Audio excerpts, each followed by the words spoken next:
अस्मत्सर्वगुरुभ्यो नमः। श्रीमते रामानुजाय नमः। श्रीमान् वेङ्कटनाथार्यः कवितार्किककेसरी वेदान्ताचार्यवर्यो मे सन्निधत्तां सदा हृदि। गुरुभ्यः तद्गुरुभ्यश्च नमो भागवती महे वणीमहे च तत्राद्यो दम्पती जगदाम्पति स्वशेषभूतेन मया स्वीयैः सर्वपरिच्छदैः विधातुं प्रीतमात्मानं श्रीमान् प्रकमते स्वयं शुक्लाम्बरधरं विष्णुं शशिवर्णं चतुर्भुजं प्रसन्नवदनं ध्यायेत् सर्वविघ्नोपशान्तये। यस्य द्विरदवक्त्राद्याः पारिषद्याः परशतं विघ्नं निघ्नन्ति सततं विश्वक्सेनं तमाश्रये दिव्याकारं सरोजाक्षं शङ्खचक्रगदाधरं मुकुन्दद्वारनिलयं विश्वक्सेनमुपास्महे। ज्ञानानन्दमयं देवं निर्मलं स्फटिकाकृतिम् आधारं सर्वविद्यानां हयग्रीवमुपास्महे। रामानुजदया पात्रं ज्ञानवैराग्यभूषणं श्रीमद्वेङ्कटनाथार्यं वन्दे वेदान्तदेशिकं लक्ष्मीनाथसमारम्भां नाथयामनमध्यमाम् अस्मदाचार्यपर्यन्तां वन्दे गुरुपरम्परां यो नित्यमच्युतपदाम्बुजयुग्मरुक्मं व्यामोहतस्तदितराणि तृणाय मेने अस्मद्गुरोर्भगवतोऽस्य दैकसिन्धोः रामानुजस्य चरणौ शरणं प्रपद्ये। मातापिता युवतिस्तनया विभूतिः सर्वं यदेव नियमेन मदन्वयानाम्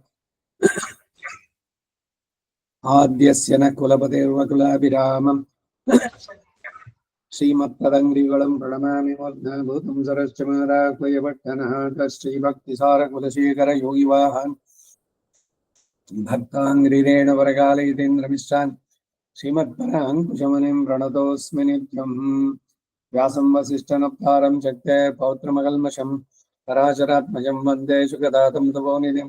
व्यासाय विष्णुरूपाय व्यासरूपाय विष्णवे नमो वै ब्रह्मनिधये वासिष्ठाय नमो नमः। अविकाराय शुद्धाय नित्याय परमात्मने सदैकरूपरूपाय विष्णवे सर्वजिष्णवे संयज्ञाय कलापेन महता भारतेन च उपबृंहितवेदाय नमो व्यासाय विष्णवे मुनिं सिद्धां बुधाभासं वेदव्यासमकल्मषं व्यासं सरस्वत्या भासं व्यासं नमाम्यहम्।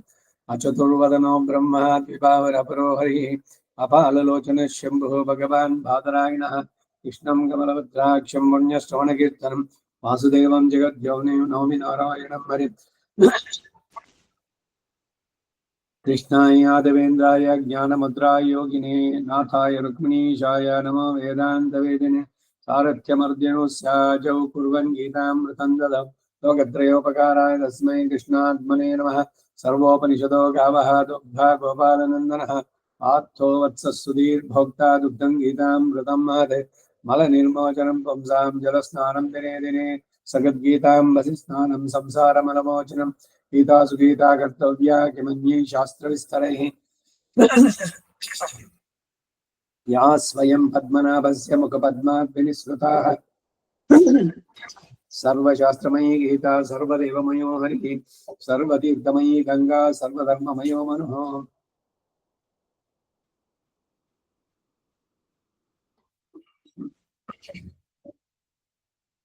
यस्मिन् प्रसादसमुखे कवयोऽपि ते शास्त्राण्यशासुरिहयन् महिमाश्रयाणि कृष्णेन तेन यदि स्वयमेव गीतं शास्त्रस्य तस्य सदृशं किमिहास्ति शास्त्रम्।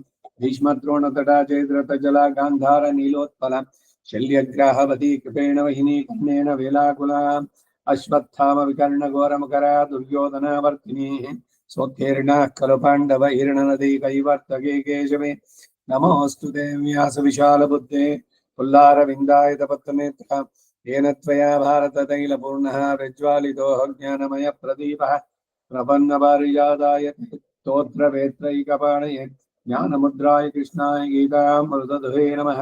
वसुदेवसुतं देवं कंसचाणूरमर्दनं देवकी परमानन्दं कृष्णं वन्दे जगद्गुरुम्। आराशर्यवचः सरोजमवनं गीतार्थगन्धोत्कटम् नानाख्यानककेसरं हरिकथा सम्बोधनाबोधितं लोके सज्जनषट्पदैरहरः पेपीयमानं मुदा भूयाद्भारतपङ्कजं कलिमलप्रध्वंसिनः श्रेयसे मुखं करोति वाचालं पङ्गुं लङ्घयते गिरिं यत्कृपादमहं वन्दे परमानन्दमाधवं। यं ब्रह्मा वरुणेन्द्ररुद्रमरुतस्तन्वन्ति दिव्यैस्तवैः वेदैः साङ्गपदक्रमोपनिषदैर्गायन्ति यं सामगाः ध्यानावस्थिततद्गतेन मनसा पश्यन्ति यं योगिनो यस्यान्तं न विदुः सुरासुरगणाः देवाय तस्मै नमः। पार्थाय प्रतिबोधितां भगवता नारायणेन स्वयं व्यासेन ग्रथितां मुनिना मध्ये महाभारतम् अद्वैतामृतवर्षिणीं भगवतीम् अष्टादशाध्यायिनीम् अम्ब त्वाम् अनुसन्धरामि भगवद्गीते भवद्वेषिणीम्। अष्टमैषी समेता श्रीकृष्णाय परब्रह्मणे नमः। अथ श्रीमद्भगवद्गीतासु उपनिषत्सु ब्रह्मविद्यायां योगशास्त्रे श्रीकृष्णार्जुन संवादे ज्ञान कर्म राजविद्या राजगुह्यो योगो नाम नवमाध्याये 21 श्लोकाः 20-21 ಶ್ಲೋಕಗಳು ಪುಟ 1092 ಎರಡನೇ ಸಂಪುಟದಲ್ಲಿ ಈ ಮೂಲದ ಶ್ಲೋಕದ ಅರ್ಥವನ್ನ ನೋಡ್ತಾ ಇದ್ವಿ. ತ್ರೈವಿದ್ಯಾ ಮಾಂ ಸೋಮಪಾಹ ಪೂತಪಾಪಾಹ ಯಜ್ಞೇರ್ ಇಷ್ಟ್ವಾ ಸ್ವರ್ಗತಿಂ ಪ್ರಾರ್ಥಯಂತೆ ತೇ ಪುಣ್ಯಂ ಆಸಾದ್ಯ ಸುರೇಂದ್ರ ಲೋಕಂ ಅಶ್ನಂತಿ ದಿವ್ಯಾನ್ ದಿವಿ ದೇವ ಭೋಗಾನ್. ಇದು 20ನೇ ಶ್ಲೋಕ. ತೇ ತಂ ಭುಕ್ತ್ವಾ ಸ್ವರ್ಗಲೋಕಂ ವಿಶಾಲಂ ಕ್ಷೀಣೇ ಪುಣ್ಯೇ ಮರ್ತ್ಯಲೋಕಂ ವಿಶಂತಿ. ಏವಂ ತ್ರಯೀ ಧರ್ಮ ಮನುಪ್ರಪನ್ನಾಃ ಗತಾಗತಂ ಕಾಮ ಕಾಮಾಲಭಂತೆ.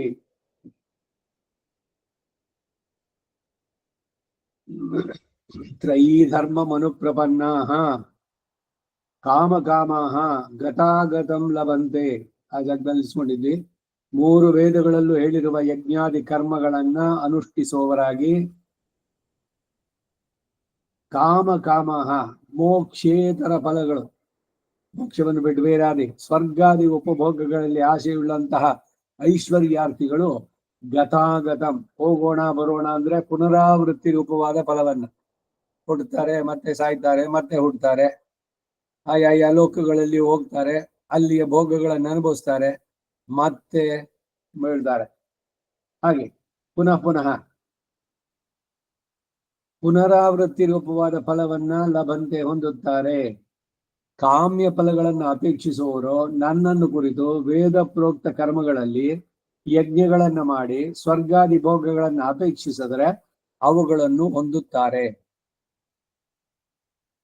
ಪುಣ್ಯಕ್ಕಾಗಿ ಕೆಲಸವನ್ನು ಮಾಡುವುದು ಲೋಕದಲ್ಲಿ ಎಲ್ಲರೂ ಕೂಡ ಅಷ್ಟೇ, ಪ್ರತಿಯೊಬ್ಬರು ಅಷ್ಟೇ. ಈಗ ಒಬ್ಬ ಭಿಕ್ಷದವನು ಬಂದ್ರೆ ಧರ್ಮ ಮಾಡಿ ಪುಣ್ಯ ಕಟ್ಕೊಳ್ಳಿ, ಪುಣ್ಯ ನಿಮ್ಗೆ ಇದ್ ಮಾಡಿ ಪುಣ್ಯ ಸಿಗುತ್ತೆ.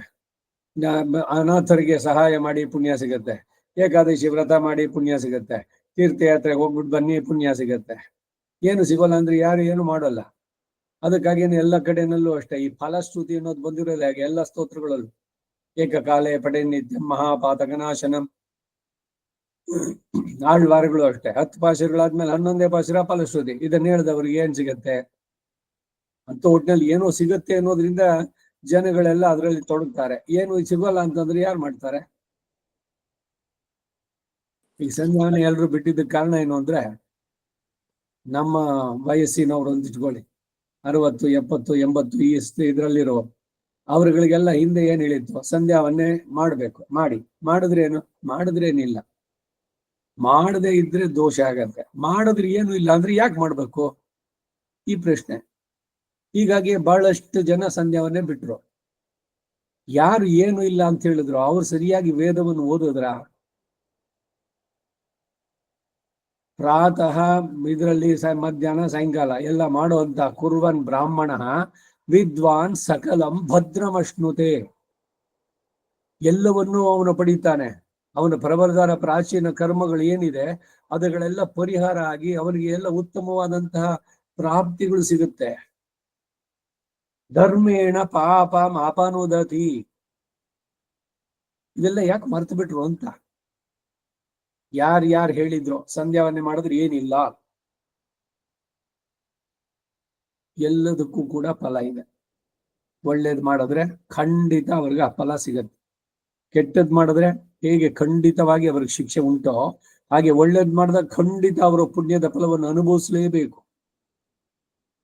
ಈ ಕಾರಣದಿಂದಾನೇ ಹಿಂದೆ ಹೇಳಿದ್ದು ಇದು ಕಬ್ಬಿಣದ ಬೇಡಿ ಯಾವುದೋ ಶಿಕ್ಷೆ ಅನ್ನೋದು ನರಕವಾಸವೋ ಮತ್ತೊಂದು ಎಲ್ಲ.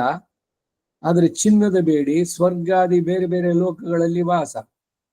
ಏನಾದ್ರು ಪರ್ಮನೆಂಟ್ ಅವರಿಗೆ? ಕ್ಷೀಣೆ ಪುಣ್ಯ ಮರ್ತ್ಯ ಲೋಕಂ ವಿಶಕ್ತಿ. ಇಲ್ಲೇನೆ ಆ ಲೋಕ 21ನೇ ಶ್ಲೋಕದಲ್ಲಿ ಹೇಳ್ತಾರೆ. ತೇ ತ್ವಂ ಭುಕ್ತ್ವಾ ಸ್ವರ್ಗಲೋಕಂ ವಿಶಾಲಂ ಕ್ಷೀಣೆ ಪುಣ್ಯೆ, ಇವರ ಪುಣ್ಯದ ಫಲ ಎಷ್ಟಿತ್ತು ಅದು ಮುಗಿದಾಗ ಮರ್ತ್ಯಲೋಕಂ ವಿಶಂತಿ. ಅದರಿಂದ ಪುಣ್ಯ ಬರ್ಲಿ ಮಾಡಕ್ಕೆ ಪಾಪ ಕಮ್ಮಿ ಆಗ್ಲಿ ಮಾಡಿದ್ರೆ ಪರವಾಗಿಲ್ಲ ಅಲ್ವಾ? ಅಲ್ಲ, ಅದಕ್ಕೇನು ಅಂದ್ರೆ ಭಗವತ್ ಪ್ರೀತ್ಯರ್ಥವಾಗಿ ಮಾಡಿದ್ರೆ, ಈಗ ವೇದದಲ್ಲೇ ಅದಿದೆ, ನೀವು ಕೇಳದೆ ಇದ್ರು ಕೂಡ ಆ ಪಾಪಗಳ ಪರಿಹಾರ ಆಗತ್ತೆ.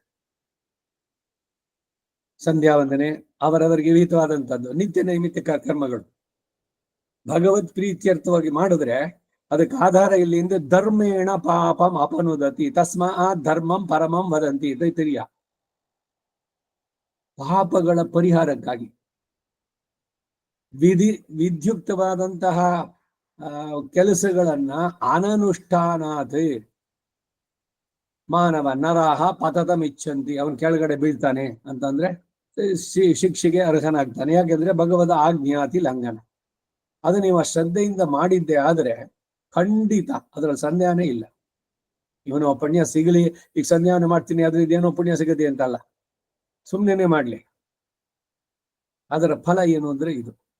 ಸೊ ಅದರಿಂದ ಪ್ರತಿಯೊಬ್ಬರು ಧರ್ಮವನ್ನು ಯಾಕೆ ಆಚರಿಸ್ಬೇಕು ಅನ್ನೋದು ಬರಬೇಕಾದ್ರೆ ಅವುಗಳನ್ನು ಹೇಳುವಂಥದ್ದು. ಆದರೆ ಮತ್ತೆ ಯಾಕೆ ಇದನ್ನೆಲ್ಲ ತಿಳಿದು ಇವರೆಲ್ಲ ಹಾಕಿದ್ರು ಇವಾಗ ಆಳ್ವಾರಗಳಾಗ್ಲಿ ಅಥವಾ ಸ್ತೋತ್ರಗಳಲ್ಲಿ ಕೊಂಡಾಡ್ಬೇಕಾದ್ರೆ ಅಂದ್ರೆ ಈ ಒಂದು ಕಾರಣದಿಂದಾನಾದ್ರೂ ಅವರು ಬರ್ಲಿ, ನಿಮ್ಗೆ ನೋಡಿ ಇದು ಸಿಗತ್ತೆ, ನೀವು ರಾಜಭೋಗ ಕುಬೇರ ಇವ ಭೂತಲೆ, ನೀವೇ ಕುಬೇರರಾಗ್ಬಿಡ್ತೀರಿ ಭೂಲೋಕದಲ್ಲಿ. ಹೀಗೆ ಅದು ಆ ದೃಷ್ಟಿಯಿಂದಾನಾದ್ರೂ ಜನರು ಭಗವಂತನ ಕಡೆಗೆ ಅಥವಾ ನಿತ್ಯ ನೈಮಿತ್ತಿಕ ಧರ್ಮಗಳನ್ನ ಅನುಷ್ಠಾನ ಮಾಡ್ಲಿ ಅನ್ನುವ ಉದ್ದೇಶದಿಂದ ಫಲಶ್ರುತಿ. ನಿಮಗೆ ಯಾರು ಹಿಂದೆ ಒಂದ್ಸಲಿ ಕೇಳಿದ್ರು ಇದರಲ್ಲಿ ತಿರುಪಾವೈ ಉಪನ್ಯಾಸಗಳಲ್ಲಿ ಅನ್ಸತ್ತೆ, ಅದಾದ್ಮೇಲೆ ನಮಗೆ ಪುಣ್ಯ ಬೇಡ, ಮತ್ತೆ ಬರೀ ವಿಷ್ಣು ಸಹಸ್ರನಾಮ ಹೇಳ್ತೀವಿ. ಎಲ್ಲಿಂದ? ವಿಶ್ವಂ ವಿಷ್ಣು ವಷಟ್ಕಾರೋ, ಅದು ಕಡೆದು ಏನೋ ಈ 108ನೇ ಶ್ಲೋಕಕ್ಕೆ ಬರುವಂತದ್ದು, ಭಗವಂತನನ್ನ ಪ್ರಾರ್ಥನೆ ಮಾಡಿ. ಅದಾದ ಶುರುವಾಗೋದೇನು? ಫಲಶ್ರುತಿ ಬೇಕಾ? ನಮಗ್ ಬೇಡ ಫಲ, ಸೊ ಅದರಿಂದ ಬಿಟ್ಬಿಡೋದ ಅಂತ. ಇದಕ್ಕೆ ರಂಗಪ್ರಿಯರು ಬಹಳ ಚೆನ್ನಾಗಿ ಆನ್ಸರ್ ಹೇಳಿದ್ರು. ಫಲಶ್ರುತಿನಲ್ಲಿ ಏನಿದೆ? ಫಲಶ್ರುತಿನಲ್ಲಿ ವಿಷ್ಣು ಸಹಸ್ರನಾಮದ ಹಿರಿಮೆಯನ್ನು ಕೊಂಡಾಡುತ್ತದೆ. ಅದರಿಂದ ಅದನ್ನು ನಿಮ್ಗೆ ಫಲ ಬೇಡ, ಆದ್ರೂ ಫಲಶ್ರುತಿಯನ್ನು ಹೇಳಬೇಕು. ಎಷ್ಟು ಯೋಜನೆ ಇದನ್ನ ಚೆನ್ನಾಗಿ ಪ್ಲಾನ್ ಮಾಡಿದ್ದಾರೆ ನಮ್ಮ ಪೂರ್ವಾಚಾರ್ಯರು. ಅದರ ಭಗವದ್ಗೀತೆ ಶ್ಲೋಕಗಳನ್ನು ಸೇರಿಸಿದ್ರು. ಪುರಾಣದ ಉಲ್ಲೇಖದ್ದು ಕೆಲವೆಲ್ಲ ಬರುತ್ತಲ್ಲಿ. ವಾಸನಾತ್ ವಾಸುದೇವಸ್ಯ ವಾಸಿತಂತೆ ಜಗತ್ರಯಂ ಸರ್ವಭೂತ ನಿವಾಸೋಸಿ ವಾಸುದೇವ ನಮೋಸ್ತುತೆ. ಮಹಾಭಾರತ, ಭಾಗವತ, ಭಗವದ್ಗೀತೆ ಎಲ್ಲ ಶ್ರೀಗಳು ಅನನ್ಯಾಶ್ಚಿಂತೆಯಂತ ಇದು ಯಾವ ರೀತಿಯಲ್ಲಿ ವಿಷ್ಣು ಸಹಸ್ರನಾಮಕ್ಕೆ ಸೇರಿದ್ದದು? ಕೇನೋಪಾಯನ ಲಗುನ ವಿಷ್ಣುರ್ ನಾಮ ಸಹಸ್ರ ಈಶ್ವರೋ ವಾಚ. ಈಶ್ವರ ಯಾಕೆ ಬರ್ಬೇಕಲ್ಲಿ ಅಂದ್ರೆ ಇವೆಲ್ಲ ಬೇರೆ ಬೇರೆ ಉಲ್ಲೇಖಗಳನ್ನೆಲ್ಲ ಅಲ್ಲಿ ಸೇರಿಸಿ ಇದು ಸಂಪ್ರದಾಯ, ಹೀಗೆ ನಡೆಸಬೇಕು ಅನ್ನೋದನ್ನ ಮಾಡುದು. ಅದರಿಂದ ನಿಮಗ್ ಫಲ ಬೇಕು ಅಥವಾ ಬೇಡ ಅಂತ ಮಾಡ್ತಿರೋ, ಭಗವತ್ ಪ್ರೀತ್ಯರ್ಥವಾಗಿ ಮಾಡ್ತಿರೋ, ಫಲಶ್ರುತಿಯನ್ನ ಖಂಡಿತ ಅನುಸಂಧಾನ ಮಾಡಬೇಕು. ಯಾಕೆ ಫಲಶ್ರುತಿ ಅಂತಂದ್ರೆ ವಿಷ್ಣು ಸಹಸ್ರನಾಮದ ಹಿರಿಮೆಯನ್ನು ಕೊಂಡಾಡ್ತಾ ಇದೆ ಅದು.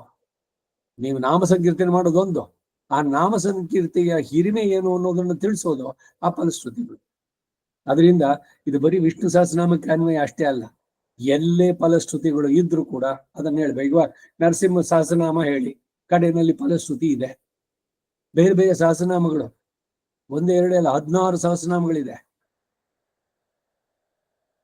ವಿಷ್ಣು ಸಹಸ್ರನಾಮ, ಕೃಷ್ಣ ಸಹಸ್ರನಾಮ, ಗೋಪಾಲ ಸಹಸ್ರನಾಮ, ವಾಸುದೇವ ಸಹಸ್ರನಾಮ, ವರಾಹ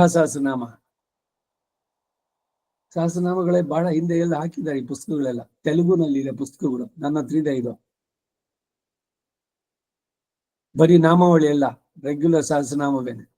ಎಲ್ಲಿದು ಅಂತಂದ್ರೆ ಎಲ್ಲ ಬೇರೆ ಬೇರೆ, ಪದ್ಮ ಪುರಾಣ, ವಿಷ್ಣುತ ಪುರಾಣ, ವಿಷ್ಣು ಧರ್ಮೋತ್ತರ ಪುರಾಣ, ಬ್ರಹ್ಮಾಂಡ ಪುರಾಣ, ಬ್ರಹ್ಮ ವೈವರ್ತಕ ಪುರಾಣ,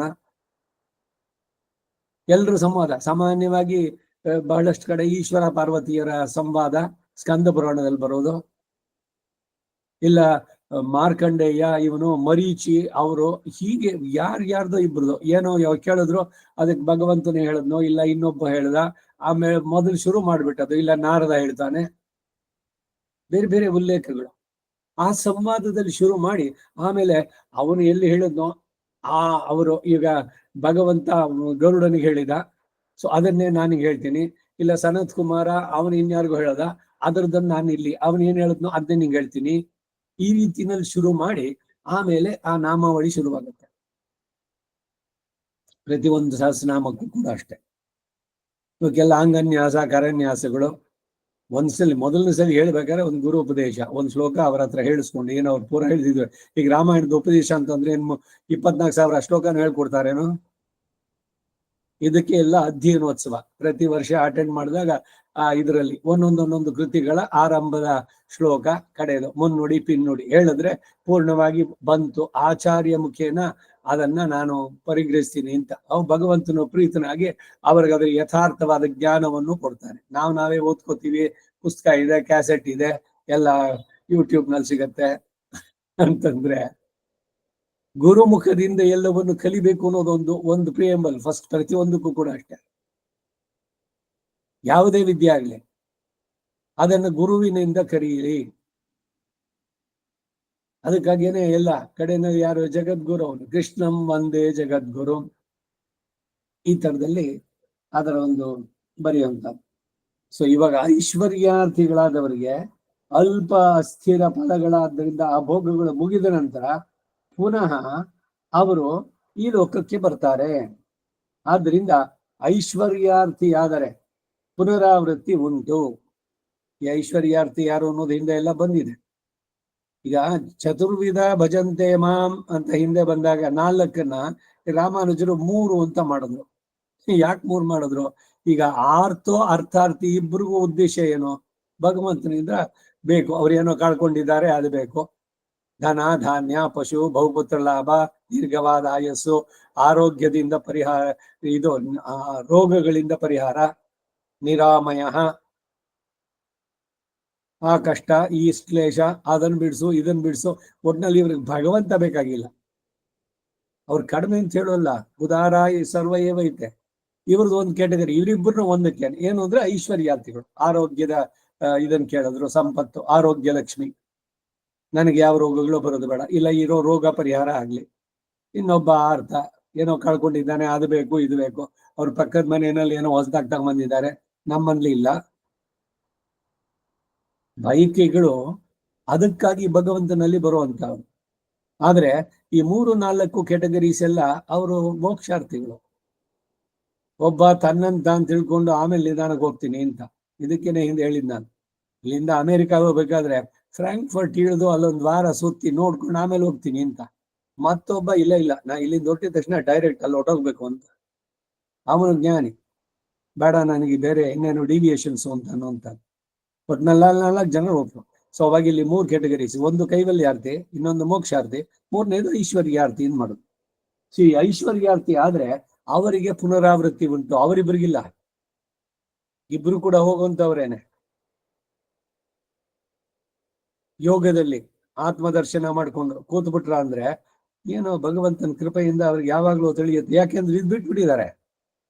ಈ ಪ್ರಾಪಂಚಿಕವಾದ ವಿಷಯಗಳು ಅದರ ಸಂಬಂಧವನ್ನ ಕಳ್ಕೋಬೇಕು ಅಂತ ಅದರ ಬಗ್ಗೆ ತಲೆ ಕೆಡಿಸ್ಕೊಳ್ಳೋದು. ಅದರಿಂದ ಹೊರ ಪ್ರಪಂಚ, ಈ ಹೊರ ಬಾಹ್ಯ ಪ್ರಪಂಚ ಇದೆಯಾ ಲೌಕಿಕವಾದ, ಅದು ಎಲ್ಲದರಿಂದ ಹೊರತಾಗಿ ಅಲೂಫ್ನೆಸ್, ಎಲ್ಲದರಿಂದ ತಾವಾಗಿ ತಮ್ಮ ತಮ್ಮ ಸ್ವರೂಪದಲ್ಲಿ ತಾವಿರಬೇಕು ಅಂತ ಸಮಾಧಿ ಸ್ಥಿತಿನಲ್ಲಿ ಅವರು ಕೂಡ ಪಡಿತಾರೆ. ಸ್ವಲ್ಪ ನಿಧಾನ ಆಗತ್ತೆ. ಆದ್ರೆ ನೇರವಾಗಿ ಜ್ಞಾನಿ ಆದವನು ನಿನ್ನ ಬಿಟ್ಟು ಒಂದು ಕ್ಷಣನೂ ನನಗಿರೋಕೆ ಇಷ್ಟ ಇಲ್ಲ, ಬೇಡ ನನಗೆ, ಇದರಿಂದ ಬಿಡಿಸೋ ಅಂತ ಗೋಗರಿತಾರಲ್ಲ ಅಂತವರಿಗೆ ಬೇಗ ಸಿಗ್ತಾನೆ. ಅಂತೂ ಅವರಿಬ್ರು ಒಂದು ಕ್ಯಾಟಗರಿ, ಇವರಿಬ್ರು ಸೇರಿ ಬಂದ್ರು. ಐಶ್ವರ್ಯಾರ್ಥಿಗೆ ಪುನರಾವೃತ್ತಿ, ಆದರೆ ಜ್ಞಾನಿ ಆದರೂ ಹೀಗೆ ಕರ್ಮಯಜ್ಞದಿಂದ ನನ್ನನ್ನು ಆರಾಧಿಸಿದ್ರು ಕೂಡ ಫಲವನ್ನ ಅಪೇಕ್ಷಿಸದ ಜ್ಞಾನ ಯಜ್ಞದಿಂದ, ಅಂದರೆ ಎಲ್ಲವೂ ನನಗೆ ಸೇರಿದ ಎಂದು ಎಲ್ಲ ನನ್ನ ಧ್ಯಾನವನ್ನು ಹೊರತು ಇನ್ನು ಯಾವುದನ್ನು ಚಿಂತಿಸದೆ ನನ್ನ ನಾಮ ಸಂಕೀರ್ತನೆ ಯತನ ನಮಸ್ಕಾರಾದಿಗಳಲ್ಲೇ ಪ್ರವರ್ತನಾಗಿರೋದು. ಅವನು ಮಾಡೋ ಪ್ರತಿ ಒಂದು ಕೆಲಸಗಳು ಕೂಡ ಎಲ್ಲ ಭಗವದರ್ಪಿತವಾಗಿದೆ. ಅವನು ಎದ್ದು ಓಡಾಡ್ತಾನೆ, ಸ್ನಾನ ಮಾಡ್ತಾನೆ, ತಿಂತಾನೆ, ಏನೇನು ಕೆಲಸಗಳಿದೆಯೋ ಗೃಹಕೃತಿಗಳೆಲ್ಲವನ್ನು ಮಾಡ್ತಾನೆ, ಯಾವುದನ್ನು ಬಿಟ್ಟಿಲ್ಲ. ಯಾಕಂದ್ರೆ ಶರೀರಕ್ಕೆ ಇರುವಂತ ಧರ್ಮ. ಅವುಗಳನ್ನು ನಡೆಸ್ತಾನೆ. ಆದ್ರೆ ಯಾವುದು ನನಗಾಗಿ, ತನ್ನ ಶರೀರಕ್ಕಾಗಿ ಅಂತ ಎರಡನ್ನೂ ಮಾಡೋಲ್ಲ. ಪ್ರತಿಯೊಂದು ಭಗವಂತನಿಗೆ. ಯದ್ ಕರ್ಮ ಕರೋಮಿ ತತ್ತದಖಿಲಂ. ಹೇ ಶ್ರೀಮನ್ ನಾರಾಯಣ, ನಿನ್ನ ಆರಾಧನೆ. ಹಾಗೆ ಯಾವಾಗ ಭಾವಿಸ್ತಾನೋ ಆತನಿಗೆ ಪುನರಾವೃತ್ತಿ ಇಲ್ಲದಂತಹ ಶಾಶ್ವತ ನಿರತಿಶಯ ಸುಖರೂಪವಾದಂತಹ ಸರ್ವೋತ್ಕೃಷ್ಟವಾದದ್ದು, ಇನ್ನು ಅದಕ್ಕಿಂತ ಉತ್ಕೃಷ್ಟವಾದದ್ದು ಇಲ್ಲ. ನಿರತಿಶಯ ಅಂದ್ರೆ ಇದೇನೆ. ಆ ಪದವಿಗೆ ಇವನು ಪಡೆಯೋದಕ್ಕೆ ಅರ್ಹನಾಗ್ತಾನೆ.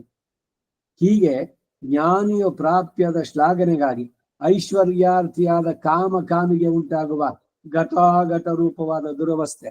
ಹೋಗ್ತಾನೆ ಬರ್ತಾನೆ, ಗತಾಸೋನು ಗತಾ ಸಂಶ ನಾನು ಶೋಚಂಚಿ ಪಂಡಿತ. ಹುಟ್ಟತಾನೆ ಸಾಯ್ತಾನೆ, ಯಾರು ಅಳೋದಿಲ್ಲ ಅದಕ್ಕೆ. ಯಾಕಂದ್ರೆ ಒಂದಾದ್ಮೇಲೆ ಒಂದು. ಇವತ್ತು ನಿನ್ನೆ ಒಂದ್ ಬಟ್ಟೆ ಹಾಕೊಂಡಿದ್ವಿ, ಉರುಪು ಧರಿಸಿದ್ದು ತುಂಬಾ ಚೆನ್ನಾಗಿತ್ತು, ಎಲ್ರು ಅಪ್ರಿಶಿಯೇಟ್ ಮಾಡಿದ್ರು. ಇವತ್ತು ಅದನ್ನ ತೆಗೆದ್ಬಿಟ್ಟು ಬೇರೆ ಇನ್ನೊಂದು ಹಾಕೊಂಡಿದೀವಿ, ಅಳ್ತಾ ಕೂತ್ಕೋತೀವೇನು, ಅಯ್ಯೋ ನಿನ್ನೆ ದಿವ್ಸ ಹಾಕೊಂಡಿದ್ದೆ ಅಂತ. ಹಾಗೆ ಈ ಶರೀರ ಹೋಯ್ತು, ಇನ್ನೊಂದು ಜನ್ಮ ಬಂತು, ಯಾವುದಕ್ಕೂ ಅಳೋದಿಲ್ಲ. ಗತಾಗತ ರೂಪವಾದ ದುರವಸ್ಥೆಯನ್ನ ತೋರಿಸಿದ್ರು ಐಶ್ವರ್ಯ ಆರ್ತಿ ಕಾಮಿಗಳಿಗೆ. 20ನೇ ಶ್ಲೋಕದಲ್ಲಿ ಮಾಂ ಇಷ್ಟ್ವಾ ಪ್ರಾರ್ಥೆ ಎಂಬ ಇದಕ್ಕೆ ಎರಡು ವಿಧವಾಗಿ ಅರ್ಥ ಮಾಡಬಹುದು. ಒಂದು, ವೇದಗಳಲ್ಲಿ ಹೇಳಿರುವ ಕ್ರಮಗಳನ್ನು ಅನುಸರಿಸಿ ಯಜ್ಞಗಳಿಂದ ನನ್ನನ್ನೇ ಆರಾಧಿಸಿ ನನ್ನನ್ನೇ ಪ್ರಾರ್ಥಿಸುತ್ತಾರೆ ಅಂತ ಹೇಳ್ಬಹುದು. ಅವ್ರು ಏನೇನ್ ಮಾಡಿದ್ರು ಕೂಡ ಅಷ್ಟೇ, ಎಲ್ಲವೂ ಭಗವಂತನೇ. ಅಹಂ ಸರ್ವ ಯಜ್ಞೇಶು ಅಹಂ ಭೋಕ್ತಾ ಚ ಪ್ರಭುರೇವ ಚ. ಎಲ್ಲವೂ ನಾನೇ, ಎಲ್ಲವೂ ನನಗಾಗಿ, ಎಲ್ಲ ನನ್ನನ್ನೇ ಉದ್ದೇಶಿ ಮಾಡಿದ್ದು. ಮಾಡುವನು ನಾನೇ, ಮಾಡಿಸ್ಕೊಳ್ಳೋನು ನಾನೇ, ಅದರ ಫಲ ನನಗೇನೆ, ಅದ್ರಲ್ಲಿ ಉಪಯೋಗಿಸುವಂತ ದ್ರವ್ಯಗಳೆಲ್ಲವೂ ನಾನೇ. ಹೀಗೆ ಅಂತಹ ಐಶ್ವರ್ಯಾರ್ಥಿಗಳಿಗೂ ಗತಾಗತವು ತಪ್ಪುದು ಎಂದು ಅರ್ಥ ಮಾಡಬಹುದು. ಆ ವೇದಗಳಲ್ಲಿ ಹೇಳಿರುವ ಹಾಗೆ ಅನ್ಯ ದೇವತಾ ಆರಾಧನವಾದ್ರೂ ಕೂಡ ಮಾಮಿಷ್ಟ್ವ, ಅವರಿಗೆ ಹಾಗೆ ಭಾವನೆ ಇಲ್ಲದಿದ್ರು ನನ್ನನ್ನೇ ಅವರು ಆರಾಧಿಸಿ ಪ್ರಾರ್ಥಿಸುವುದರಿಂದ ಗತಾಗತವು ಪ್ರಾಪ್ತವಾಗುತ್ತೆ ಎಂದು ಕೂಡ ಅರ್ಥ ಮಾಡಬಹುದು. ಶ್ರೀ ಭಾಷ್ಯಕಾರರಿಗೆ ಈ ಅರ್ಥವೇ ಉಪಾದೇಯ ಅಂತಾರೆ. ಇಲ್ಲಿ ಸ್ವರ್ಗಲೋಕ ಪ್ರಾಪ್ತಿಯೋ, ಅಲ್ಲಿನ ಭೋಗವೋ, ಅದು ಕಳೆದ ನಂತರ ಪುನರಾವೃತ್ತಿಯೋ, ಇವೆಲ್ಲವೂ ಕೂಡ ಇತರ ಲೋಕ ಪ್ರಾಪ್ತಿ, ಭೋಗ, ಪುನರಾವೃತ್ತಿಗಳಿಗೂ ಉಪಲಕ್ಷಣವಾಗಿ ಇಟ್ಟುಕೊಳ್ಳತಕ್ಕದ್ದು. ಯಾವ ಲೋಕಗಳು ಏನೇನೋ. ಕೆಲವರೆಲ್ಲ ಇದು ಎರಡು ರೀತಿನಲ್ಲಿ ನೋಡೋದು. ಈಗ ನೆನ್ನೆ ದಿವಸ ಹೇಳ್ತಾ ಇದ್ದ ನಾನು, ಈ ಅನುಷ್ಠಾನ ಇದು ಅದಕ್ಕೆ ಹೆಚ್ಚು ಪ್ರಾಶಸ್ತಿಯನ್ನ ಕೊಟ್ಟು ಅದೆಲ್ಲ ಮಾಡೋದು. ಕೈ ಎಷ್ಟಲ್ಲಿ ತೊಳ್ಕೊಂಡೆ ನಾನು, ಕಾಲಿದು ಬಾಯಿನ ಎಷ್ಟಲ್ಲಿ ಬಾಯಿ ಮುಕ್ಕಳಿಸೋದೆ, ಇನ್ನೆಲ್ಲೋ ಹೋಗಿ ಬಂದ್ವಿ, ಅವ್ರು ಏನೋ ಮುಚ್ಕೊಂಡ್ಬಿಟ್ರು ಅದರಿಂದ ಅಂತ. ಈಗ ದೇವಾಲಯದ ಒಳಗಡೆ ಹೋದಾಗ ಯಾರ ಸ್ಪರ್ಶ ಆದ್ರೂ ಏನು ದೋಷ ಇಲ್ಲ, ಅಲ್ಲೆಲ್ಲ ಪೂರ ಭಗವಂತಂದು. ಹಾಗೆ ರಥಾರೋಹಣ ಆದಾಗ ಆ ಸಂದರ್ಭ, ಆ ಪರಿಸರ ಇದೆಯಲ್ಲ, ಇಟ್ ಇಸ್ ಟೋಟಲಿ ಪ್ಯೂರ್. ಅವಾಗ ನೀವು ಶೆಡ್ಯೂಲ್ ಕ್ಯಾಸ್ಟ್ನವನ್ನೇ ಮುಡ್ಸ್ಕೊಳ್ಳಿ, ಇಲ್ಲ ಒಳಗಡೆ ಇಲ್ದಡೆ ಇರೋರು ಯಾರೋ ಬಂದಿದ್ರು, ನಿಮಗ್ ಗೊತ್ತಿಲ್ಲ, ಅವ್ರ ಜೊತೆನಲ್ಲೇ ಇದ್ ಮಾಡಿದ್ರಿ, ಅವ್ರ ಸ್ಪರ್ಶ ಆಯ್ತು, ಯಾವುದಕ್ಕೂ ಮೈಲಿಗೆ ಇಲ್ಲ. ಯಾಕೆಂದ್ರೆ ಆ ಇದು ಭಗವಂತನ ಸಾನ್ನಿಧ್ಯ. ರಥಾನದಲ್ಲಿ ಮಂತಸ್ತಂ ರಥಂ ದೃಷ್ಟ ಪುನರ್ಜನ್ಮ ನವಿಜತೆ ಒಂದು ಶ್ಲೋಕ ಇದೆ, ಆಗಮದ ಇದರದೇನೆ ಅದು. ಅಂತ ಸಂದರ್ಭ. ಹಾಗೆ ಡೋಲಾಯಮಾನಂ ಚ ಗೋವಿಂದಂ ಮಂಚಸ್ಥಂ ಮಧುಸೂದನಂ ರಥಸ್ಥಂ ಕೇಶವಂ ದೃಷ್ಟ್ವಾ ಪುನರ್ಜನ್ಮ ನ ವಿದ್ಯತೆ. ಡೋಲಾಯಮಾನಂ ಗೋವಿಂದಂ. ಏನ್ ಮಾಡಿರ್ತಾರೆ ನೀವು ರಥದಲ್ಲಿ ಸರಿಯಾಗಿ ನೋಡೋದ್ರಲ್ಲಿ, ಡೋಲಾಯಮಾನ ಅಂದ್ರೆ ಒಳಗಡೆ ಉಯ್ಯಾಳೆ ಕಟ್ಟಿರ್ತಾರೆ, ಉಂಜಲ್. ಆ ಉಂಜಲ್ನಲ್ಲಿ ಭಗವಂತನನ್ನು ಕೂರಿಸಿ ಇವರು ರಥ ದಡಬಡ ಅಂತ ಎಳಿಬೇಕಾದ್ರೆ ಅದು ಮತ್ತೆ ಇದಾಗಿ ವಿಗ್ರಹ ಇದಾಗಬಾರ್ದು ಅಂತ ಪಕ್ಕದಲ್ಲಿ ಕಟ್ಟಿರ್ತಾರೆ. ಬಟ್ ಕೂರಿಸಿರೋದು ಯಾವ್ದ್ರಲ್ಲಿ ಅಂದ್ರೆ ಊಂಜಲ್ನಲ್ಲಿ. ಡೋಲಾಯಮಾನಂ ಮಂಚಸ್ಥಂ, ಅಲ್ಲಿ ಕೂತಿರುವಂತ ಮಧುಸೂದನ, ಆ ರಥದಲ್ಲಿ ಇರುವಂತ ಭಗವಂತ. ಇನ್ನೂ ಎಷ್ಟು ಮಟ್ಟಿಗೆ ವೇಗದಲ್ಲಿ ಇಡುತ್ತೆ ಅಂದ್ರೆ, ಯಾವುದೇ ರಥ, ಈ ಗ್ರಾಮದಮ್ಮನ್ ತೇರು ಬಂತು ಅಂದ್ರೆ ಅದನ್ನು ಕೂಡ ನೀವು ನಮಿಸಿ ಅಂತ ಹೇಳ್ತಾರೆ. ಭಗವಂತನ ಸಾನ್ನಿಧ್ಯ ಅಲ್ಲಿ ಉಂಟು. ಅಷ್ಟು ಜನ ಸುತ್ತಲೂ ಇರ್ತಾರಲ್ಲ, ನೋಡ್ಬೇಕು ಜಾತ್ರೆಗೆ ಅಂತ ಬಂದಿರ್ತಾರಲ್ಲ, ಪ್ರತಿ ಒಬ್ಬೊಬ್ಬರು ಭಾಗವತರು. ಅಲ್ಲಿ ಇವ್ರ ಜಾತಿ, ಅವ್ನು ಸ್ನಾನ ಮಾಡಿದ್ನ, ಇವನ್ ಚೌರಿಕ್ನ, ಏನೂ ಬರೋದಿಲ್ಲ. ಯಾರನ್ನು ಮುಟ್ಕೊಂಡ್ರೆ ಅವಾಗ ದೋಷ ಇಲ್ಲ. ಬೇರೆ ಸಂದರ್ಭದಲ್ಲ, ಇದು ಎಕ್ಸೆಪ್ಷನ್ಸ್. ಹಾಗೆ ದೇವಾಲಯದ ಒಳಗಡೆ ಹೋದಾಗ ಯಾವ ದೋಷಗಳು ಉಂಟಾಗೋಲ್ಲ. ಬೇರೆಯವ್ರು ಯಾರೋ ಮುಟ್ಕೊಂಡ್ಬಿಟ್ರು, ಏನ್ ಮಾಡಿದ್ರು ಅಂತ. ಬಂದವರೆಲ್ಲ ಭಾಗವತರು. ಕುಲಶೇಖರ ಆಳ್ವಾರ್ ಏನ್ ಹೇಳಿದ್ರು, ತಿರುಪತಿಯಲ್ಲಿ ನಾನು ಎಲ್ಲರೂ ನಿನ್ನ ಭಾಗವತರು ನಿನ್ನನ್ನು ನೋಡೋಕೆ ಬರೋರೆಲ್ಲ ಅವರೆಲ್ಲ ಅವ್ರ ಪಾದ ಸ್ಪರ್ಶ ನನಗಾಗ್ಲಿ ಭಾಗವತರದು ಪಡಿಯಾಯಿ ಶೀಡಂದೆ ಒಂದ್ ಪವಳವಾಯಿ ಕಾಣ್ಬೇನೆ ನನಗೆ ಆ ಭಾಗ್ಯ ಕೊಡು.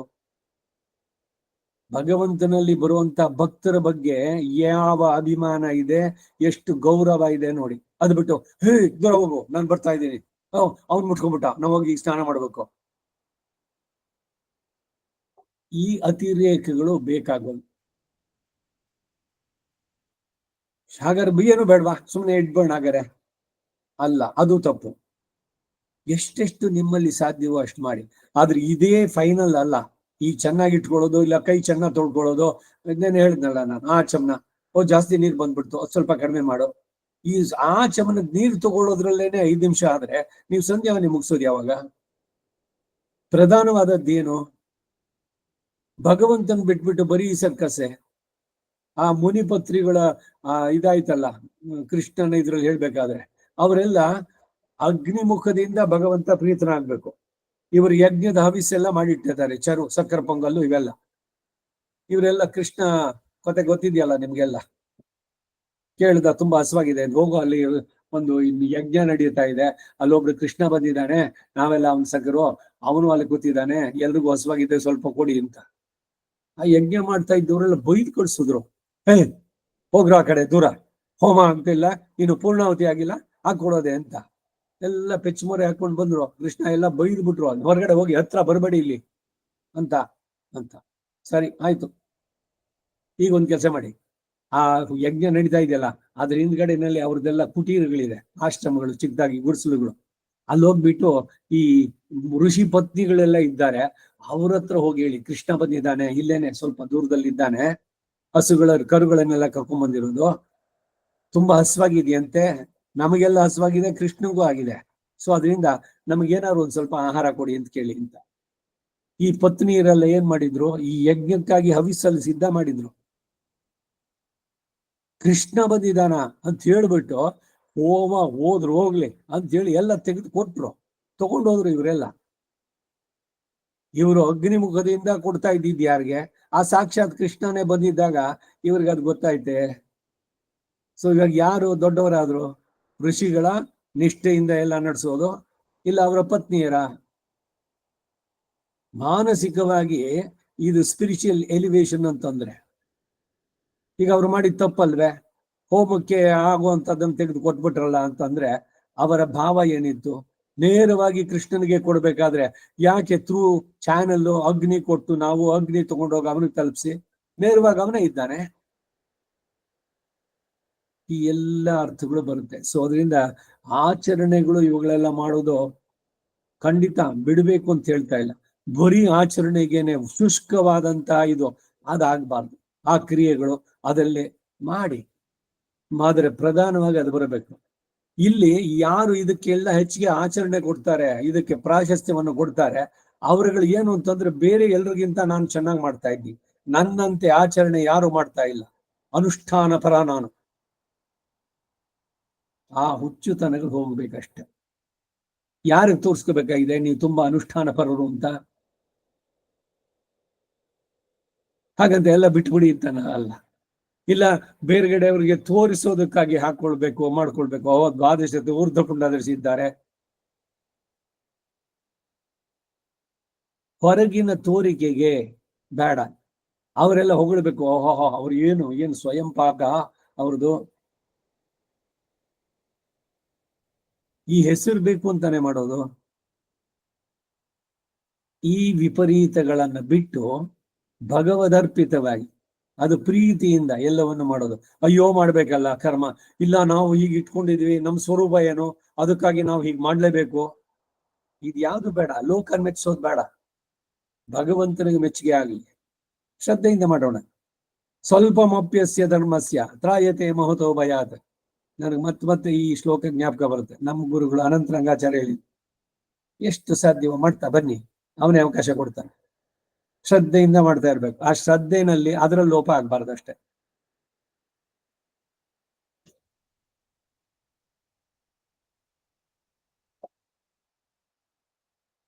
ಹೀಗೆ ಅನ್ಯ ದೇವತೆ ಆರಾಧನವಾದ್ರು ಮಾಮಿಷ್ಟ, ಅವರಿಗೆ ಹಾಗೆ ಭಾವನೆ ಇಲ್ಲದಿದ್ರು ನನ್ನನ್ನೇ ಅವರು ಆರಾಧಿಸಿ ಪ್ರಾರ್ಥಿಸೋದ್ರಿಂದ ಗತಾಗತವು ಪ್ರಾಪ್ತವಾಗುತ್ತೆ ಎಂದು ಕೂಡ ಅರ್ಥ ಮಾಡಬಹುದು. ಶ್ರೀ ಭಾಷ್ಯಕಾರರಿಗೆ ಅರ್ಥವೇ ಉಪಾದೇಯ. ಇಲ್ಲಿ ಸ್ವರ್ಗಲೋಕ ಪ್ರಾಪ್ತಿಯೋ, ಅಲ್ಲಿನ ಭೋಗವೋ, ಅದು ಕಳೆದ ನಂತರ ಪುನರಾವೃತ್ತಿಯು ಎಲ್ಲ ಇದೆ. ಇವೆಲ್ಲವೂ ಇತರ ಲೋಕ ಪ್ರಾಪ್ತಿ, ಭೋಗ, ಪುನರಾವೃತ್ತಿಗಳಿಗೂ ಉಪಲಕ್ಷಣ. ಏಕವಿಂಶತಿರ್ವೈ ದೇವಲೋಕಾಹ, 21 ಊರ್ಧ್ವ ಲೋಕಗಳಿದೆ. ಹೇಗೆ 21 ನರಕ ಅಂತ ಹೇಳ್ತೋ ಹಾಗೆ ವೇದದಲ್ಲಿ ಇನ್ನೂ ಅನೇಕವಾಗಿ ವರ್ಣಿಸುತ್ತೆ.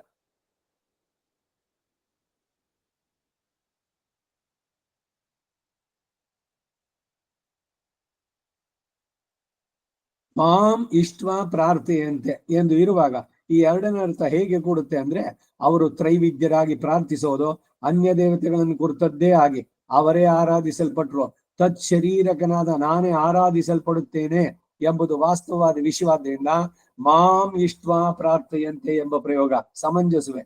ಈಗ ಸಂಧ್ಯಾವನಲ್ಲಿ ಇಮಮ್ಮೆ ವರುಣ ಸೂರ್ಯಶ್ಚ ಮಾಮನ್ಯಶ್ಚ, ಸೂರ್ಯ, ವರುಣ, ಅಗ್ನಿ, ಆಯಾಯ ದೇವತೆಗಳನ್ನು ಮಾಡಿದ್ರು ಕೂಡ ಅದು ವಿದ್ಯುಕ್ತವಾಗಿರೋದು. ಅದೆಲ್ಲ ಯಾರಿಗೆ ಅಂದ್ರೆ ಕಡೆ ಭಗವಂತನಿಗೇನೆ, ನಾರಾಯಣನಿಗೆ ಸೇರಿದ್ದು. ಅನ್ಯ ದೇವತೆ ಉಪಾಸನೆ ಮಾಡೋಲ್ಲ. ಈಗ ಇದಕ್ಕೆ ಕಾಶಿಗೆ ಹೋಗ್ಬಿಟ್ಟು ಇವನನ್ನ ನೋಡಿ ಬರೋಲ್ಲ, ವಿಶ್ವನಾಥನನ್ನ. ಅಯ್ಯೋ, ಅವನು ಕೈಲಾಸವಾಸ ಗೌರೀಶ ಈಶ, ನನಗೆ ಯಥಾರ್ಥವಾದ ಜ್ಞಾನ ಕೊಡು ಅಂತ ನಮಸ್ಕಾರ ಮಾಡೋದು ತಪ್ಪೇನು? ಅವನನ್ನು ದ್ವೇಷಿಸ್ಬೇಕು ಅಥವಾ ಅವನನ್ನು ನಿಂದಿಸ್ಬೇಕು ಅನ್ನೋದು ಎಲ್ಲರೂ ಹೇಳಿದ್ಯಾ?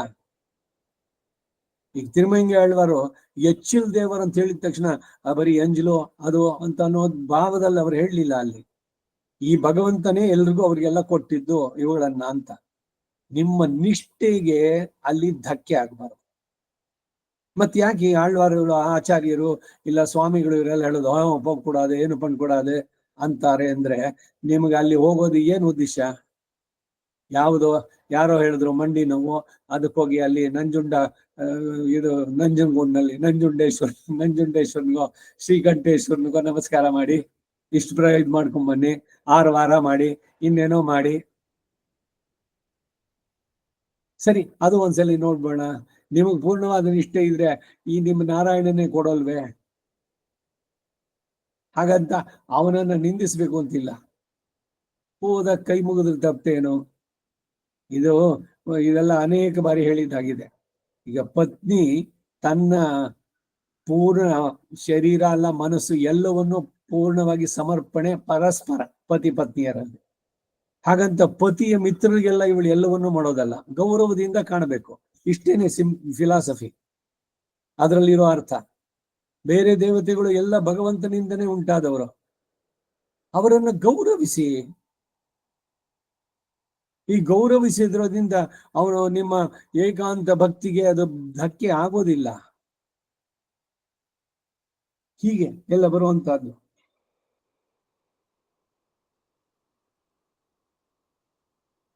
ಇದನ್ನು ತಿಳಿಯದ ಆಜ್ಞರು ಮಾಮಿಷ್ಟ್ವ, ವಾಸ್ತವಾಗಿ ನನ್ನನ್ನೇ ಆರಾಧಿಸದವರಾಗಿ ಸ್ವರ್ಗಗತಿಯನ್ನ ಆ ಅನ್ಯ ದೇವತೆಗಳನ್ನು ಕುರಿತು ಪ್ರಾರ್ಥಿಸುತ್ತಾರೆ ಎಂದು ಅರ್ಥ ಮಾಡೋದ್ರಲ್ಲಿ ಸಾಮಂಜಸ್ಯ ಇದೆ. ಹೀಗೆ ಅಧಿದೈವವನ್ನ ಐಶ್ವರ್ಯ ಕಾಮಿಗಳು ತಿಳಿಯತಕ್ಕದ್ದು ಎಂದು ಹೇಳಿದ್ದಕ್ಕೆ ಅನುಗುಣವಾಗಿ ಅನ್ಯ ದೇವತಾ ಸಂಬಂಧಗಳಾದ ಯಜ್ಞಗಳನ್ನು ಅನುಷ್ಠಿಸಿ ತನ್ನಲ್ಲಿ ಫಲಪ್ರಾರ್ಥನೆ ಮಾಡಿದವರು ಎಂದು ಕೂಡ ಅರ್ಥ ಮಾಡಬಹುದು. ಈಗ ಅನ್ಯ ದೇವತೆ ಹತ್ರ ಯಾಕೆ ಹೋಗ್ಬೇಕು? ಮೂಲತಃ ಪ್ರಪತ್ತಿ ಎಲ್ಲ ಆಗಿದೆ, ಮಂಡಿ ನೋವು ಜಾಸ್ತಿ ಆಗಿದೆ, ಅದಕ್ಕೆ ಎಲ್ಲ ಹೋಗ್ಬಿಟ್ಟು ಬನ್ನಿ. ಈ ಸುಬ್ರಹ್ಮಣ್ಯನಿಗೆ 6 ಷಷ್ಠಿ ಅದ್ರಲ್ಲಿ ಏನೋ ಮಾಡಿ, ಏನೇನೋ ವ್ರತಗಳು ಯಾರೋ ಸಜೆಸ್ಟ್ ಮಾಡಿದ್ರು, ಇನ್ನೇನೋ ಆಯ್ದಂತೆ. ಅದಕ್ಕೆ ಹೇಳಿದ್ನಲ್ಲ ನಾನು, ಈ ಹನುಮಂತ ಈಗ ಆಂಜನೇಯನ ಹನುಮಾನ್ ಚಾಲೀಸ್ ಹೇಳಿ 48 ದಿವಸ ಇನ್ನೇನೋ ಮಾಡಿ, ಅವನ್ ಮಾಡಿ ಇವ್ರು ಮಾಡಿ, ಅಲ್ಲಿಗೆ ಹರಿಸ್ಕೊಳ್ಳಿ, ಆ ದೇವತೆಗೆ ಈ ದೇವತೆಗೆ ಹರಕೆಗಳು ಅಮಿಷಗಳು ಇವರುಗಳಿಗೆ ಬರುತ್ತೋ ಇಲ್ವೋ? ಪ್ರಾಪಂಚಿಕವಾದ ವಿಷಯದಲ್ಲಿ ಏನೋ ನೋವು ಪರಿಹಾರ ಆಗಬೇಕು, ಇಲ್ಲ ಏನೋ ಮಗನಿಗೆ ಮದುವೆ ಆಗಿಲ್ಲ ಅಥವಾ ಮಗಳಿಗೆ ಮದುವೆ ಆಗಿಲ್ಲ, ಮದುವೆ ಆಗಿದೆ ಮಕ್ಕಳಾಗಿಲ್ಲ, ಮಕ್ಕಳಾಗ್ಬೇಕು, ಅದಕ್ಕಾಗಿ ಏನೋ ಒಂದು ವ್ರತ, ಯಾರಿಗೋ ಹಲಿಸ್ಕೊಳ್ಳಿ, ಇನ್ನೇನೋ ಮಾಡಿ. ಇದರಲ್ಲಿ ಏನು ಅಂದ್ರೆ ಭಗವಂತನಲ್ಲಿರುವ ವಿಶ್ವಾಸ ಅದು ಪಲ್ಲಟವಾಗಬಾರದು. ಹಾಗಂತ ಬೇರೆಯವ್ರಿಗೆ ನಮಸ್ಕಾರ ಮಾಡಿ ಅಂತ ಹೇಳ್ತಾ ಇಲ್ಲ. ಅವನು ಏನ್ ಮಾಡಿದ್ರು ಕೂಡ ಎಲ್ಲ ಇವನೇ ಕೊಡ್ತಾನೆ. ಈಗ ಶಿವನನ್ನ ಪ್ರಾರ್ಥನೆ ಮಾಡಿದ್ರೆ ಅಲ್ಲಿ ಹೋಗಿ ಕಾಶಿ ವಿಶ್ವನಾಥನ್ ನೋಡಿದ್ರೆ ಏನು ಪರಮೇಶ್ವರ ಉಮಾಪತೆ, ನನಗೆ ವಿಷ್ಣುವಿನಲ್ಲಿ ಭಕ್ತಿ ಚೆನ್ನಾಗಿ ಉಂಟಾಗುವಂತೆ, ಅವನ ಕೃಪೆ ನನಗೆ ಚೆನ್ನಾಗಿ ಆಗುವಂತೆ, ಅವನ ದರ್ಶನ ನನಗೆ ಈ ಜನ್ಮದಲ್ಲೇ ಸಿಗಲಿ ಅಂತ ಪ್ರಾರ್ಥನೆ ಮಾಡಿ ಅನ್ಬೋದಲ್ಲ. ಜ್ಞಾನಮಿಚ್ಛೇತ ಭಾಸ್ಕರಾತ್ ಅಂತ ಹೇಳಿದ್ರಲ್ಲಿ. ಹೀಗೆ ಅದರಿಂದ ನಮ್ಮ ನಿಷ್ಠೆ, ನಮ್ಮ ಪೂರ್ಣವಾದ ನಂಬಿಕೆ ನಾರಾಯಣನಲ್ಲಿ. ಇತರಗಳನ್ನ ನಿಂದಿಸೋದು ಬೇಡ, ಆಚರಣೆಗಳನ್ನ ಮಾಡೋಣ. ಆದ್ರೆ ಆಚರಣೆನೇ ಪ್ರಧಾನ ಅಲ್ಲ ಜೀವನದಲ್ಲಿ, ಅದು ಪೂರಕವಾಗಬೇಕು, ಭಗವಂತನನ್ನ ಪಡೆಯುವುದಕ್ಕಾಗ್ಬೇಕಷ್ಟೆ. ಈ ಎಲ್ಲ ಅನುಷ್ಠಾನಗಳಿದೆಲ್ಲ ಇದು ಒಂದು ಕೆಟಗರಿ ಅಂದ್ರೆ ಇನ್ನೊಂದು ಕೆಟಗರಿ ಹೇಳ್ತಾರೆ, ಇದೆಲ್ಲ ಏನ್ರಿ ಉಪನಿಷತ್ತು, ಬ್ರಹ್ಮವಿದ್ಯೆ, ಆತ್ಮಾವಲೋಕನ, ಸದ್ವಿದ್ಯೆ ಎಲ್ಲ 32 ವಿದ್ಯೆಗಳಿದೆ. ಅದನ್ನ ಬಿಟ್ಬಿಟ್ಟು ಬರೀ ಸಂಧ್ಯಾವನ್ನೇ, ಯಜ್ಞ, ಇಷ್ಟಿ, ಬರೀ ಇಷ್ಟಲ್ಲೇ ಇದ್ಬಿಡ್ತಾರಲ್ಲ, ಕರ್ಮಠರು ಅಂತಾರ ಅವ್ರನ್ನ. ಅಂತವ್ರನ್ನ ನಿಂದಿಸೋರು, ಇವರೆಲ್ಲ ಆತ್ಮದ ಇದರಲ್ಲೇ ಇರುವಂತವ್ರು. ಆತ್ಮದ ಜ್ಞಾನ ತಿಳಿಬೇಕು, ಕರೆಕ್ಟ್. ಹಾಗಂತಂದ್ಬಿಟ್ಟು ಇಲ್ಲಿ ಏನಿದೆಯೋ ನಿತ್ಯ ನೈಮಿತ್ತಿಕಗಳನ್ನು ಬಿಟ್ಟು ಮಾಡೋದೆ, ಇದೇನೆ ಎಲ್ಲ ಬೇರೆ ಬೇರೆ ಇವರೆಲ್ಲ ಹೇಳೋದು, ಆ ರೀತಿನಲ್ಲಿ ಅವರುಗಳು ಮಾತಾಡೋದು. ಈ ಕೃಷ್ಣ ಕೃಷ್ಣ ಅಂತ ಸದಾ ಹೇಳ್ಬಿಡಿ, ಹರೇ ರಾಮ ಹರೇ ಕೃಷ್ಣ ಅಂತೇಳಿ ಏನು ಮಾಡಬೇಡಿ. ಅದಕ್ಕಾಗಿ ಇವನೊಬ್ಬದು ಉದಾಹರಣೆ ಕೊಟ್ಬಿಡೋದು. ಅವನು ಯಾರೋ ಕೃಷ್ಣಾಷ್ಟಕ ಇದನ್ನೆಲ್ಲ ಬಂದ ಸಡನ್ ನೆನಪಿಗೆ ಬರೋಲ್ಲ. ಸಂಧ್ಯಾ ವಂದನ ಭದ್ರಮಸ್ತು ನಮತೋ ಬೋಸ್ನಾನ ತುಭ್ಯಂ ನಮಃ. ಲೀಲಾಶುಕ ಕವಿ, ಆ ಲೀಲಾಶುಕ ಹೇಳ್ತಾನೆ, ನನಗೆ ಸಂಧ್ಯಾವನ್ನೇ ಮಾಡೋಕೆ ಟೈಮ್ ಇಲ್ಲ, ಸ್ನಾನ ಮಾಡೋಲ್ಲ ಅಂತಾನೆ ಅವನು. ಯಾಕೆ ಅಂದ್ರೆ ಅಷ್ಟು ಕಾಲ ನಾನು ಕೃಷ್ಣನನ್ನು ಬಿಟ್ಟಿರೋಕ್ಕಾಗವಲ್ಲ. ಈಗ ಅವನಾಗಾರೆ ಅವನೇ ಹೇಳ್ಬಿಟ್ನಲ್ಲ ಸಂಧ್ಯಾವನ್ನೇ ಬಿಟ್ಬಿಡು ಅಂತ. ಸಂಧ್ಯಾವನ್ನೇ ನಮಸ್ಕಾರ ಬೇಕಿಲ್ಲ, ಬರೀ ಕೃಷ್ಣ ಅಂದ್ಬಿಟ್ಟು ಸಾಕು. ನಮಗೆ ಯಾವುದು ತುಂಬಾ ಸೌಕರ್ಯವೋ ಅದಕ್ಕಾಗಿ ನಾವು ಇಂಥದ್ದನ್ನು ಕೋಟ್ ಮಾಡಿ ಹೇಳ್ಬಿಡೋದು. ಬಹಳ ಪ್ರಸಿದ್ಧವಾದ್ದು ಇದೆ. ಇವರು ತೆಂಗಲೆ ಸಂಪ್ರದಾಯದ ಇದ್ರಲ್ಲಿ ಮಾಡಿದಾಗ ಪರಾಶರ ಭಟ್ರು ಮೇಲ್ಕೋಟೆಗೆ ಬಂದಿದ್ರು, ಉತ್ಸವ ಹೊರಟಿತ್ತು, ಸಾಯಂಕಾಲ ಇನ್ನೇನು ಸಂಧ್ಯಾಕಾಲ. ಅವ್ರ ಜೊತೆನಲ್ಲಿ ಬಂದವರು, ಸ್ವಾಮಿ ಸಂಧ್ಯಾವಂದನೆ, ಸಂಧ್ಯಾವಂದನೆ ಮಾಡೋಣ ಮೊದಲು ಇವಾಗ ದೇವಸ್ಥಾನದಲ್ಲಿ ಇದ್ರದಾಗ್ಲಿ ಅಂತಂದ್ರು. ಅವ್ರು ಹೇಳ್ಬಿಟ್ರು, ಹಾಗಾದ್ರೆ ಸಂಧ್ಯಾವಂದನೆ ಬೇಕೇ ಇಲ್ಲ. ಈಗ ಉತ್ಸವ ಆದ್ಮೇಲೆ ಇವ್ರು ಹೋಗ್ಬಿಟ್ಟು ಆಮೇಲೆ ಸಂಧ್ಯಾವನ್ನೇ ಮಾಡಿದ್ರು ಅಂತ ಮುಂದೆ ಕಾಮೆಂಟ್ರಿ ಇದೆಯಾ ನೋಡ್ಲಿಲ್ವಾ? ಬರೀ ಅಷ್ಟು ಮಾತ್ರ ಇಟ್ಕೊಂಡ್ರು. ಸಂಧ್ಯಾವನ್ನೇ ಬೇಕಿಲ್ವಂತೆ, ದೇವಸ್ಥಾನದಲ್ಲಿ ಹೋಗ್ಬಿಟ್ಟು ಬಂದ್ರೆ ಸಂಧ್ಯಾವನ್ನೇ ಮಾಡ್ಬೇಕಾಗಿಲ್ಲ, ನಿಮ್ಮ ನಿತ್ಯವಿಧಿ ಬೇಕಿಲ್ಲ. ಈಗ ಇನ್ನೆಲ್ಲ ಹೋಗ್ತೀರಿ, ಯಾವುದೋ ಒಂದು ಸೇವಾ ಕಾಲಕ್ಕೋ ಅಥವಾ ಇನ್ಯಾವುದೋ ಒಂದು ಮತ್ತೊಂದಕ್ಕೆ, ಮನೆಯಲ್ಲಿ ಆರಾಧನೆನೂ ಬೇಡ, ಅಲ್ಲೇ ಆಯ್ತಲ್ಲ. ನಿಮ್ಮ ನಿತ್ಯವಿಧಿ ನೀವು ಮುಗಿಸ್ಬಿಡಿ, ಅವತ್ತು ಸ್ವಲ್ಪ ಬೇಗ ಎದ್ದು ಮಾಡ್ಕೊಂಡ್ ಬನ್ನಿ. ಸಂಧ್ಯಾವನ್ನೇನು ಬಿಟ್ಬಿಡೋದ? ಹೇಗಿದ್ರು ಅಲ್ಲಿ ಹೋಗ್ತೀವಲ್ಲ, ಅದೇ ಕೆಲ್ಸಕ್ಕೆ ಹೋಗ್ತಾ ಇದ್ದೀವಿ. ಸೌಕರ್ಯಕ್ಕೆ ಹೆಂಗೆ ತಿರುಗಿಸ್ಬಿಟ್ರೆ ಬೇಸಿಕ್ಸ್ ಏನಿದೆಯೋ ಅದನ್ನ ಬಿಡೋ ಹಾಗೆ ಇಲ್ವಲ್ಲ. ಈಗ ಅದಕ್ಕಾಗಿ ಹಿಂದೆ ಒಂದ್ಸಲ ಹೇಳಿದೆ, ರಥೋತ್ಸವದ ಹೋಗಿದ್ರಿ, ಪಾರಾಯಣ ಮಾಡಿದ್ರಿ, ಎಲ್ಲ ಆಗಿದ ತಕ್ಷಣ ಎಲ್ಲ ಮಂಗಳಾರತಿ ಶಾತ್ಮರೆ ಆಯ್ತು, ಎಲ್ಲ ಹಾಕಿದ್ರು ಊಟಕ್ಕೆ. ಅಯ್ಯೋ ಮಧ್ಯಾಹ್ನ ಕೊಪ್ಕೊಂಡಿಲ್ಲ. ಸರಿ, ನೀನ್ ಹೋಗಿ ಕುತ್ಕೊಂಡು ಮಧ್ಯಾಹ್ನ ಮಾಡ್ತೀನಿ ಅಂದ್ರೆ ಅವ್ರು ಬಾಗ್ಲಾಕೊಂಡು ಹೋಗ್ತಾರ. ಅವ್ರು 12 ಗಂಟೆಗೆ ಅವ್ರ ಟೈಮ್ ಆಯ್ತೀನಿ, ಮತ್ತೆ ನೆಕ್ಸ್ಟ್ ಅದು ಅವ್ರಿಗೆ ರುಟೀನು. ಕಲ್ಯಾಣೋತ್ಸವ ಇನ್ನೊಂದು ಮಾಡಿದ ತಕ್ಷಣ ದೇವಸ್ಥಾನದಲ್ಲಿ 12 ಗಂಟೆಗೆ ಪ್ರಸಾದ ಡಿಸ್ಟ್ರಿಬ್ಯೂಷನ್ ಮಾಡಿ ಮುಗಿಸಿ, ಮತ್ತೆ ಅವರು ಅವ್ರವ್ರ ಕಾರ್ನಲ್ಲಿ ಏನೇ ಎಂಗೇಜ್ಮೆಂಟ್ಸ್ ಇರುತ್ತೋ ಭಟ್ರುಗಳು ಹೋಗ್ಬೇಕು. ನೀವು ಮಾಧ್ಯಮ ಮಾಡಿ ಎಲ್ಲ ಕೂತ್ಕೊಂಡು ಬೇರೆಯವರೆಲ್ಲ ಅದು ಅಪಚಾರ ಆಗ್ಬಿಡುತ್ತಲ್ಲ ಆಕ್ಚುಲ್ ಆಗಿ. ಅಯ್ಯೋ ನಾನೇ ಮಾಧ್ಯಮ ಕೊಪ್ಪಣ್ಣ ಅದೇ ಸಾಡ್ರಪ್ಪ ಇಲ್ಲೇ. ಸರಿ, ನೀವು ಮಾಧ್ಯಮ ಮಾಡ್ಬಿಟ್ಟು ಬನ್ನಿ ಅಂತ ಯಾವ್ದೋ ಚಿಕ್ಕಹಳ್ಳಿನೋ ಏನೋ ಪಾಪ ಒಬ್ಬ ಶ್ರೋತ್ರಿಯ ಬಂದಿಕ್ರ, ಅವ ಮಾಧ್ಯಮ ಇವರೆಲ್ಲ ಕಾಯ್ತಾ ಕೂತಿದ್ದಾರೆ, ಏನ ಯಪ್ಪ ಮುಡುಕಿರ ಆನೆ, ಇವರೆಲ್ಲರ ಮುಂದೆ ಅವ್ರು ಇನ್ನೊಂದ್ ಸ್ವಲ್ಪ ತೋರಿಸ್ಬೇಕು ಅಂತ. ಬೇರೆ ಟೈಮ್ನಲ್ಲಿ ಬೇಗ ಮುಗಿಸೋರು ಅವತ್ತಿನ ದಿವಸ ಇನ್ನೂ ಸ್ವಲ್ಪ ನಿಂತಾರೆ. ಅಯ್ಯೋ ನಾನು ಅನುಷ್ಠಾನ, ಎಷ್ಟು ದೊಡ್ಡ ಅಪಚಾರ ಗೊತ್ತಾಗಿದೆ. ಅಷ್ಟು ಜನ ಹಸ್ಕೊಂಡು ಕಾಯ್ತಾ ಇರೋದು ನಿಮ್ಗಾಗಿ. ಮತ್ತೇನ್ ಮಾಡ್ಬೇಕು ಇವಾಗ? ಹೋಗಿದ್ರು ಇಲ್ವೋ, ಅಲ್ಲಿ ಸಮಾರಾಧನೆ ಆಯ್ತು ಇಲ್ವೋ, ದೇವ್ರ ಶಾತಮರೆ ಆಯ್ತು ಅಲ್ವೋ, ಕೂತ್ಕೊಂಡು ಊಟ ಮಾಡಿ ಭಗವದ್ ಅರ್ಪಿತವಾದ ಪ್ರಸಾದ ಸ್ವೀಕಾರ ಮಾಡಿ ಮನೆಗೆ ಬನ್ನಿ. ಬಂದ ಮೇಲೆ 2 ಆಚಮನ ಮಾಡಿ ಸಂಧ್ಯಾವನ್ನೇ ಸಂಕಲ್ಪ ಒಂಚೂರು ಬದಲಾಯಿಸಿ. ಭೋಜನಾಂತರೆ, ಇವತ್ತು ರಥೋತ್ಸವದ ಇದಕ್ಕೆ ಹೋಗಿದ್ರಿಂದ ಭೋಜನಾಂತರೆ ಮಾಧ್ಯಾಹ್ನಿಕ ಸಂಧ್ಯಾಮುಪಾಶಿಷ್ಯೇ ಮಾಡಿ. ಮಧ್ಯಾಹ್ನಕನ ಊಟನೇ ಆಗೋಯ್ತು, ಇವತ್ತು ಬೇಡ ಮಧ್ಯಾಹ್ನಕ ಬಿಟ್ಬಿಟ್ರೆ ಪರವಾಗಿಲ್ಲ. ಅಲ್ಲಿ ಮಧ್ಯಾಹ್ನ ದೇವ್ರ ಜೊತೆನಲ್ಲೇ ಇದ್ವಲ್ಲ ಬೆಳಗಿದ್ದ. ಏನೆಲ್ಲ 2ನೇ ಪ್ರಶ್ನೆ 3ನೇ ಪ್ರಶ್ನೆ ತೈತಿರಿ ಆಯ್ತು, ಮಹಾನಾರಾಯಣ ಎಲ್ಲಾದ್ರೂ ಪಾರಾಯಣ ಮಾಡು, ಬೇಕಾದಷ್ಟು ಆಗೋಯ್ತು. ಬರೀ ಸಂಧ್ಯಾವನೆ ಆದ್ರೆ 15 ನಿಮಿಷ ಆಗೋದು, ಅದೇ ಆಯ್ತಲ್ಲ, ಅದೇ ಮುಗೀತು ಅಂತ ಬಿಟ್ರಾಗುತ್ತೋ? ಸಂಧ್ಯಾ ವಿಹೀನ ಅಶುಚಿ ನಿತ್ಯಂ ಅನರ್ಹ ಸರ್ವಕರ್ಮಸು. ಸೊ ಆಚರಣೆಗಳು ಮಾಡ್ಬೇಕಾದ್ರೆ ನಮ್ಮ ಆಚರಣೆ ಇನ್ನೊಬ್ಬರಿಗೆ ತೊಂದರೆನೋ ಅದು ಆಗ್ಬಾರ್ದು. ಇದು ಬರೀ ಗೋಷ್ಠಿಗೆ ಅಂತಲ್ಲ, ಮನೆಯಲ್ಲಿ ಹೆಂಡತಿ ಕಾಯ್ತಾ ಇದ್ದಾರೆ, ಏನ್ ಮುಗಿಸೋಂಗೆ ಇಲ್ಲ, 2:30 ಆಯ್ತು ಇನ್ನೂ ಮುಗಿಸಿಲ್ಲ ಮಧ್ಯಾಹ್ನಕಾನ, ಅವ್ರಿಗೆ ಬ್ಲಡ್ ಶುಗರ್ ಜಾಸ್ತಿ ಆಗ್ತಾ ಇದೆ. ಇದೆಂತ ಆಚರಣೆ ಇದು? ಅದ್ಯಾಕೆ ಬೇಗ ಎದ್ದು ಸರಸರ ಮುಗಿಸ್ಬಾರ್ದೆ? ನಿಮ್ಗ ಕಾಯ್ತಾ ಇದಾರಲ್ಲೂ ಇಲ್ವೋ, ಅದೊಂದು ಅಪಚಾರ ಅಲ್ವೇ? ಹೆಂಡತಿನೇ ಮಾಡ್ತಿರ್ಲಿ ಕಾಯ್ತಾ ಇರೋದು, ಬೇಗ ಮುಗಿಸ್ಬಾರ್ದೆ? ಯಾರಿಗ್ ತೋರಿಸ್ಬೇಕು? ಪತ್ನಿಗ ನೀವು ಬಹಳ ನಿಷ್ಠರು, ನಾನು ಅದೆಲ್ಲ ಮುಗಿಸ್ದೆ ಆಗ್ಲೇ ಇಲ್ಲ ಅಂತ ಅಂದ್ಬಿಟ್ಟು ಅಂತ.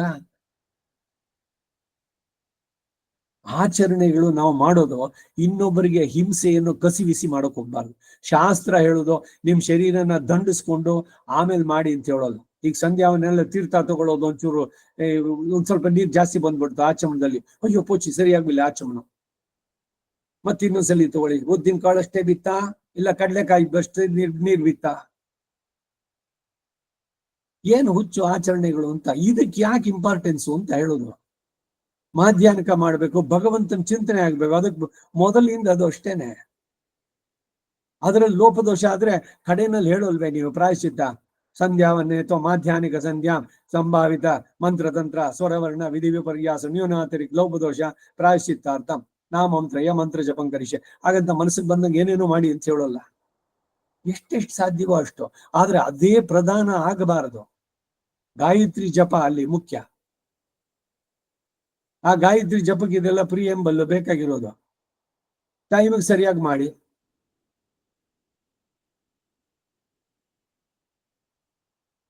ಇನ್ ಕೆಲವರು ಈಗ ಉಪನ್ಯಾಸ ಆಗ್ತಾ ಇದೆ, ಬಂದ್ ಮೊದ್ಲೇ ಕೂತ್ಕೊಳ್ಳಲ್ಲ, ಇನ್ನೇನ್ ಕಡೆಗೆ ಲಾಸ್ಟ್ ಮೊಮೆಂಟ್ ಇನ್ನೇನ್ ಪ್ರಸಾದ ಅಲ್ಲಿ ಬರ್ಬೇಕು ಆ ಟೈಮ್ಗೆ, ಇಲ್ಲ ಏನೋ ಒಂದು ಹೇಳಿರ್ತಾರೆ ಯಾವ್ದಕ್ಕೋ ಕಳ್ಸಿ ಅಂತ, ಮೊದಲೇ ಮಾಡಿದ್ರೆ ಏನಾಗುತ್ತೆ? ಅದ್ ಯಾಕೆ ಆ ಸೋಂಬೇರ್ತನ? ಲಾಸ್ಟ್ ಮೊಮೆಂಟ್ ಮಾಮ ಈ ಪಂಚು ಇಟ್ಮ ಹೋಮತ್ಕೆ ಅವತ್ತಿನ ಬೆಳಗ್ಗೆ ದಿವ್ಸ ನಾನು ಇವ್ರ ಹೆಸರು ಗೋತ್ರ ಬರ್ಕೊಂಡು ಕೂತ್ಕೊಳ್ಳ, ಅವಾಗ ಇಲ್ಲ ಯಜ್ಞ ಮಾಡ್ಬೇಕು. ಅವಾಗ 1 ವಾರ 10 ದಿವಸ ಮೊದ್ಲೇನೆ ಹೇಳಿದೆ, ಯಾರಿಗ ಆಸಕ್ತಿ ಇದೆಯೋ ಬೇಕಾದ್ರೆ ಮಾಡಿ ಅಂತ. ಆ ಆಸಕ್ತಿ ಇದೆಯೋ ಅಂತ ಬಂದ್ ನೋಟಿಫಿಕೇಶನ್ ಬಂದಿದ ತಕ್ಷಣ ಯಾಕೆ ಮಾಡ್ಬಾರ್ದು? Why it should be in the 11th hour?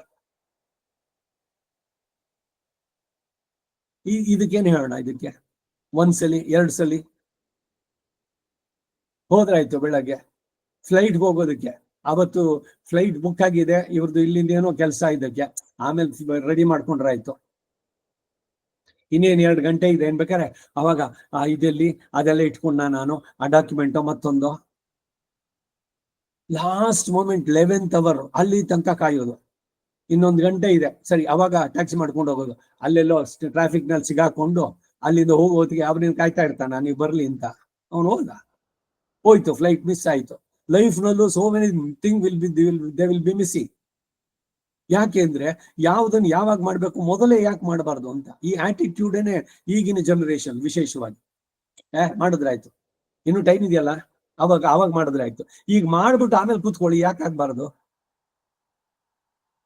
ಇಲ್ಲ ಪ್ರವಾಸ ಹೋಗಬೇಕು ಎಲ್ಲೋ, ಎಲ್ಲ ಮಾಡ್ಕೊಂಡು ಎಲ್ಲ ಆಗಿ ಬರ್ತೀನಿ ಅನ್ನೋದು. 6 ಗಂಟೆಗೆ ಹೋಗ್ಬೇಕು ಅಂದ್ರೆ 8 ಗಂಟೆ ಆದ್ರೂ ಸಿದ್ಧ ಆಗೋಂಗಿಲ್ಲ, ಇವ್ರು ಬಿಟ್ಟು ಅವ್ರು ಹೋಗಂಗಿಲ್ಲ.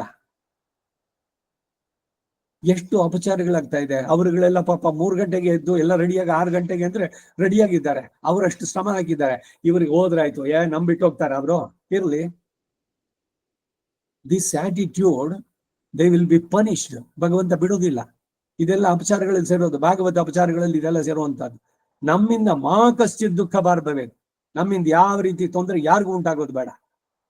ಹಾಗಿದ್ದಾಗ ನೀವು ಎಚ್ಚರವಾಗಿರಿ, ಪ್ರಿಪೇರ್ ಯುವರ್ ಸೆಲ್ಫ್.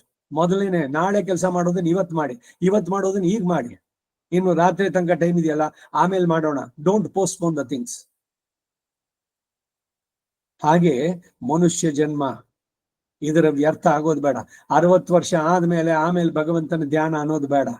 ಮಾಡೋ ಕೆಲಸ ಸರಿಯಾಗಿ ಮಾಡೋಣ, ಟೈಮಿಗೆ ಸರಿಯಾಗಿ ಮಾಡೋಣ.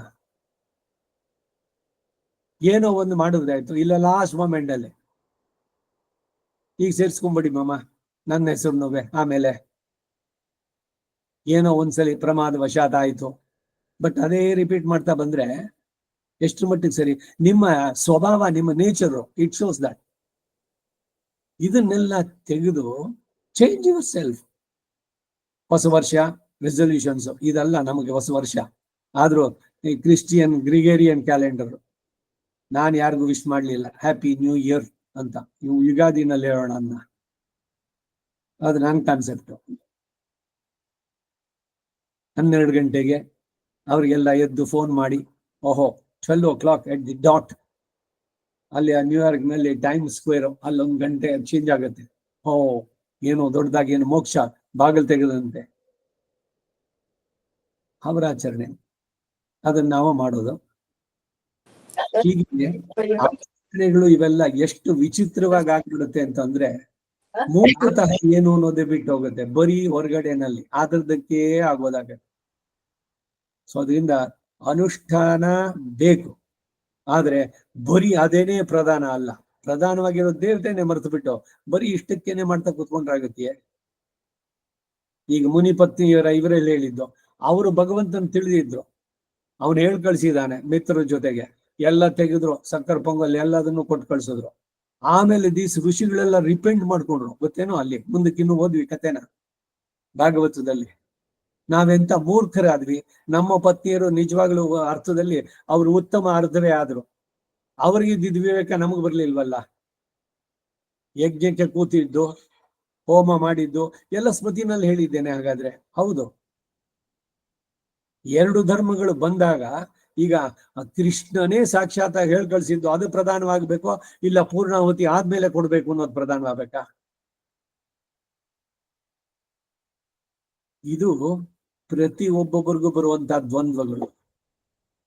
ಸೊ ಅದರಿಂದ ಸರಿಯಾದ ಮಾರ್ಗದರ್ಶನ ಇದ್ದು ನಿಖರವಾಗಿ ಮಾಡಿದ್ಮೇಲೆ ಆಯ್ತು, ಮನಸ್ಸು ಶುದ್ಧಿ ಆಯ್ತು. ಸಂಧ್ಯಾವನೆ ಮಾಡಿದೆ, ಎಸ್ ಸ್ನಾನ ಮಾಡಿದೆ, ನಾನು ಶುದ್ಧನಾಗಿದ್ದೇನೆ, ಇನ್ಯಾವ ಮೈಲಿಗೆನೂ ನನಗೆ ಅಂಟೋಕ್ ಸಾಧ್ಯ ಇಲ್ಲ. ಶ್ರುತಿನಲ್ಲಿ ಹೇಳಿದಂತೆ ಎಲ್ಲವನ್ನೂ ನಾವು 100% ನಡ್ಸೋಕ್ ಸಾಧ್ಯವಾಗತ್ತೋ? ಎಷ್ಟೆಷ್ಟು ನಮಗ್ ಸಾಧ್ಯ ಅನ್ನೋ ದೇಶ ಕಾಲ ಇವುಗಳೆಲ್ಲ ನೋಡ್ಕೊಂಡು, ಹಿಂದೆಲ್ಲ ಸೌದೆ ಒಲೆ ಇದ್ರಲ್ಲಿ ಮಾಡ್ತಿದ್ರು, ಈಗ ಸೌದೆ ಒಲೆ ಎಲ್ಲರೂ ಇಟ್ಕೊಂಡಿದಾರೇನು? ಆಚರಣೆಗಳಲ್ಲೂ ಅಷ್ಟೇ, ಹಳ್ಳಿಗಳಲ್ಲಿ ಇದರಲ್ಲಿ ಎಲ್ಲ. ಈ ನಿಮ್ದೇ ವೆಹಿಕಲ್ ನಲ್ಲಿ ಬಂದಿದ್ದೀರಿ, ನೀವು ಯಾರನ್ನು ಮುಟ್ಸ್ಕೊಂಡಿಲ್ಲ. ಇಲ್ಲೇ ಶ್ರಾದ್ದಕ್ಕೆ ಒಂದು ಚೆನ್ನಿಂಗ್ ಒಂದು ನಮ್ಮ ಹತ್ಲೇ ಉಡಿಸ್ಕೊಂಡೆ ಉಂಡೆ ಡ್ರೆಸ್ ಎಲ್ಲ ಮೊದ್ಲೇ ಕೊಡ್ತಿರಂಗೋ. ಈಗ ಅದನ್ನ ನಿಮ್ಗೆ ಸಿಗ್ತಾರ? ಮೊದ್ಲೇ ಬ್ರಾಹ್ಮಣ ಸಿಗೋದು ಕಷ್ಟ. ಯಾರೋ ಶ್ರದ್ಧೆಯಿಂದ ಅವ್ರು ಪೂರ ಮಾಡ್ಕೊಂಡು ಯಾರನ್ನು ಮುಟ್ಕೊಳ್ದೆ ಸ್ಕೂಟ್ರಲ್ಲಿ ಬಂದ್ರೆ ಅದು ಶುದ್ಧಿ ಆಗೋಲ್ವೋ? ಇದು ಅತಿರೇಕದ ಆಚರಣೆ ಮಾಡೋಕ್ ಹೋದ್ರೆ ಹುಚ್ಚುತನಗಳಾಗ್ಬಿಡುತ್ತೆ. ಅದರಿಂದ ಎಷ್ಟೆಷ್ಟು ಸಾಧ್ಯವೋ ಮಾಡೋಣ, ಕಾಲ ದೇಶ ಎಲ್ಲವನ್ನು ನೋಡಿ ಅವುಗಳನ್ನು ಮಾಡುವಂತ. ಏನೇನು ಬದಲಾವಣೆಗಳು ಬೇರೆ ಇದ್ರಲ್ಲಿ ಎಲ್ಲ ಅಡಾಪ್ಟ್ ಮಾಡ್ಕೊಂಡಿಲ್ವಾ? ಬರೀ ಈ ವಿಷಯ ಒಂದಕ್ಕೆನಾ? Compromise, life is full of compromises. ಹಾಗಂತ ಎಲ್ಲದನ್ನು ಬಿಟ್ಟು ಬಿಡಿ ಅಂತ ಹೇಳೋಲ್ಲ. There should be some marking ಅಷ್ಟೇ.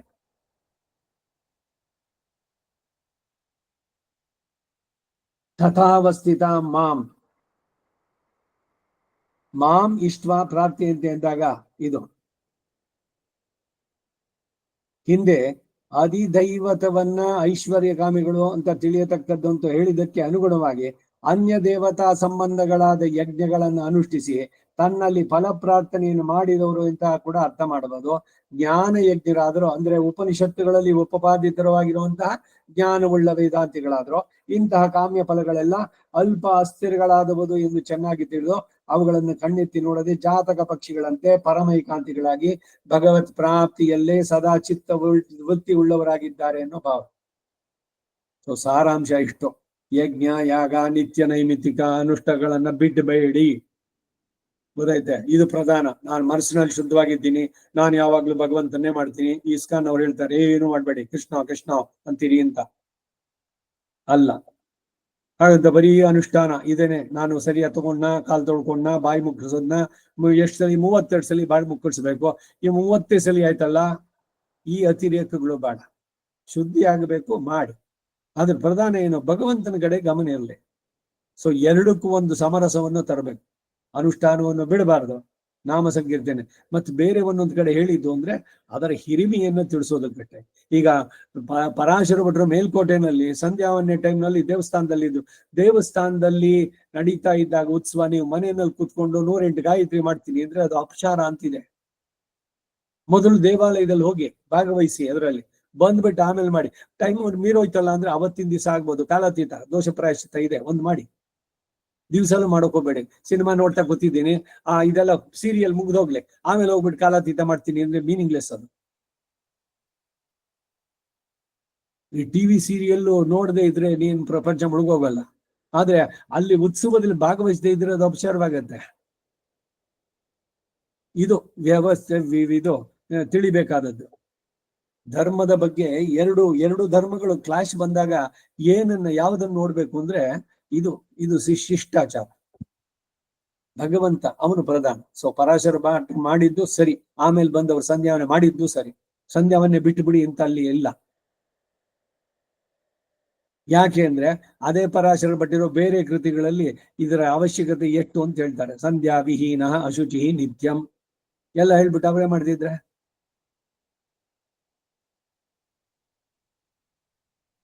ಈಗ ಈ 20-21ನೇ ಶ್ಲೋಕಗಳಿಗೆ ಭಾಷ್ಯ ರಾಮಾನುಜರದು. ಋಗ್ಯಜುಸ್ಸಾಮರೂಪ್ಯಾಸ್ತಿಸ್ರೋ ವಿದ್ಯಾ ತ್ರಿವಿದ್ಯಂ ಕೇವಲಂ ತ್ರಿವಿದ್ಯಾನಿಷ್ಠಾಃ ಸ್ತ್ರೈವಿದ್ಯಾಃ ನತು ತ್ರಯ್ಯಂತನಿಷ್ಠಾಃ. ತ್ರಯ್ಯಂತನಿಷ್ಠಾ ಹಿ ಮಹಾತ್ಮಾನಃ ಪೂರ್ವೋಕ್ತ ಪ್ರಕಾರೇಣ ನಿಖಿಲ ವೇದವೇದ್ಯಂ ಮಾಮೇವ ಜ್ಞಾತ್ವ ಅತಿಮಾತ್ರ ಮದ್ಭಕ್ತಿಗಾರಿತ ಕೀರ್ತನಾದಿ ಜ್ಞಾನಯಜ್ಞೇನ. ಜ್ಞಾನ ಆಗ್ಬಿಟ್ಟಿದೆ, ಯಾವತ್ ಬಿಟ್ಟೋಗಿದೆ, ಕೆಳಗಡೆ ಸೇರಿಸ್ಕೋಬೇಕು. ಜ್ಞಾನಯಜ್ಞೇನ ಚ ಮದೇಕ ಪ್ರಾಪ್ತ್ಯ, ನನ್ನನ್ನೇ ಪಡೆದು ಮಾಮೇವ ಉಪಾಸತೆ. ತ್ರೈವಿದ್ಯಾಸ್ತು ವೇದ ಪ್ರತಿಪಾದ್ಯ ಕೇವಲ ಇಂದ್ರಾದಿ ಯಾಗಶಿಷ್ಟ ಸೋಮಾನೆ ಪಿಬಂತಹ ಪೂತಪಾಪಾಃ ಸ್ವರ್ಗಾದಿ ಪ್ರಾಪ್ತಿ ವಿರೋಧಿ ಪಾಪಾತ್ ಪೂತಾಸ್ತೈಃ ಕೇವಲ ಇಂದ್ರಾದಿ ದೈವತ್ಯತಯಾ ಅನುಸಂಹಿತೈಃ ಯಜ್ಞೈಃ ವಸ್ತುತಃ ತದ್ರೂಪಂ ಮಾಂ ಇಷ್ಟ್ವಾ ತಥಾವಸ್ಥಿತಂ ಮಾಂ ಅಜಾನಂತಃ ಸ್ವರ್ಗಗತಿಂ ಪ್ರಾರ್ಥಯಂತೆ ತೇ ಪುಣ್ಯಂ ದುಃಖ ಸಂಭಿನ್ನಂ ಸುರೇಂದ್ರಲೋಕಂ ಪ್ರಾಪ್ಯ ತತ್ರ ತತ್ರ ದಿವ್ಯಾನ್ ದೇವಾ ಭೋಗಾನ್ ಅಶ್ನಂತಿ ತೇ ತಂ ವಿಶಾಲಂ ಸ್ವರ್ಗಲೋಕಂ ಭುಕ್ತ್ವಾ ತದನುಭವ ಹೇತುಭೂತೆ ಪುಣ್ಯೇ ಕ್ಷೀಣೆ ಪುನರಪಿ ಮರ್ತ್ಯಲೋಕಂ ವಿಶಂತಿ. ಏವಂ ತ್ರಯ್ಯಂತ ಸಿದ್ಧ ವಿಜ್ಞಾ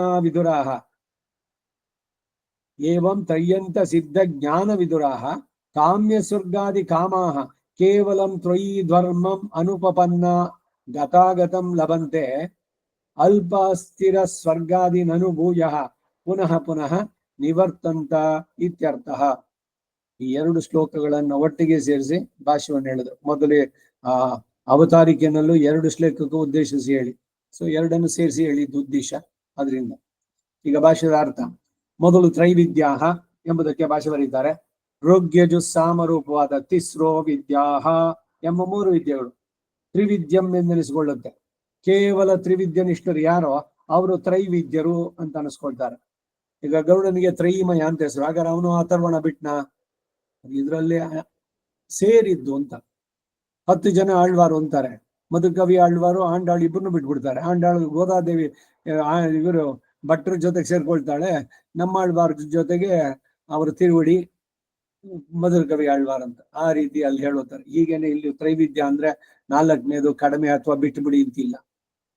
ಅಥರ್ವ ವೇದ ಅದೇನೋ ಮಾಟ ಮಂತ್ರ ಅದು ಇದು ಹೇಳುತ್ತೆ, ಏನೇನೋ ಕೊಟ್ಬಿಟ್ಟಿದೆ ಅದ್ರ ಬಗ್ಗೆ. ಈ 4 ವಿದ್ಯೆ ಹೇಗಿದೆಯೋ ಹಾಗೆ ಅಥರ್ವ. ಈಗ TTD ನಲ್ಲಿ SVBC ನಲ್ಲಿ ಕ್ರಮಪಾಠ ಬರ್ತಾ ಇದೆ ಬೆಳಗ್ಗೆ, ಒಂದಾದ್ಮೇಲೆ ಒಂದು ಶುರು ಮಾಡಿದ್ದಾರೆ. ಇವತ್ತು ವಿಷ್ಣು ತದ್ವಿಷ್ಣು ಪರಮಂ ಪದಂ ಅದ್ರದ್ದು ಕ್ರಮಪಾಠ ಬರ್ತಾ ಇತ್ತು. ಸದಾ ಪಶ್ಯಂತಿ ಸೂರಯ ಇತಿ ಸೂರಯ. ಒಂದೊಂದೇ ಪದ ಬಿಡಿಸಿ ಬರೋದು. ಮೊದಲನೇ ಇದರಲ್ಲಿ ಸಂಹಿತೆನಲ್ಲಿ ಮೊದಲನೇ ಕಾಂಡ, ಮೊದಲನೇ ಪ್ರಶ್ನೆ, ಅದ್ರ ಕಂಟಿನ್ಯೂಟಿ ಚೆನ್ನಾಗಿರುತ್ತೆ ಕೇಳೋಕೆ. ಯಾರ ಹತ್ರನೂ ಪುಸ್ತಕ ಇರಲ್ಲ.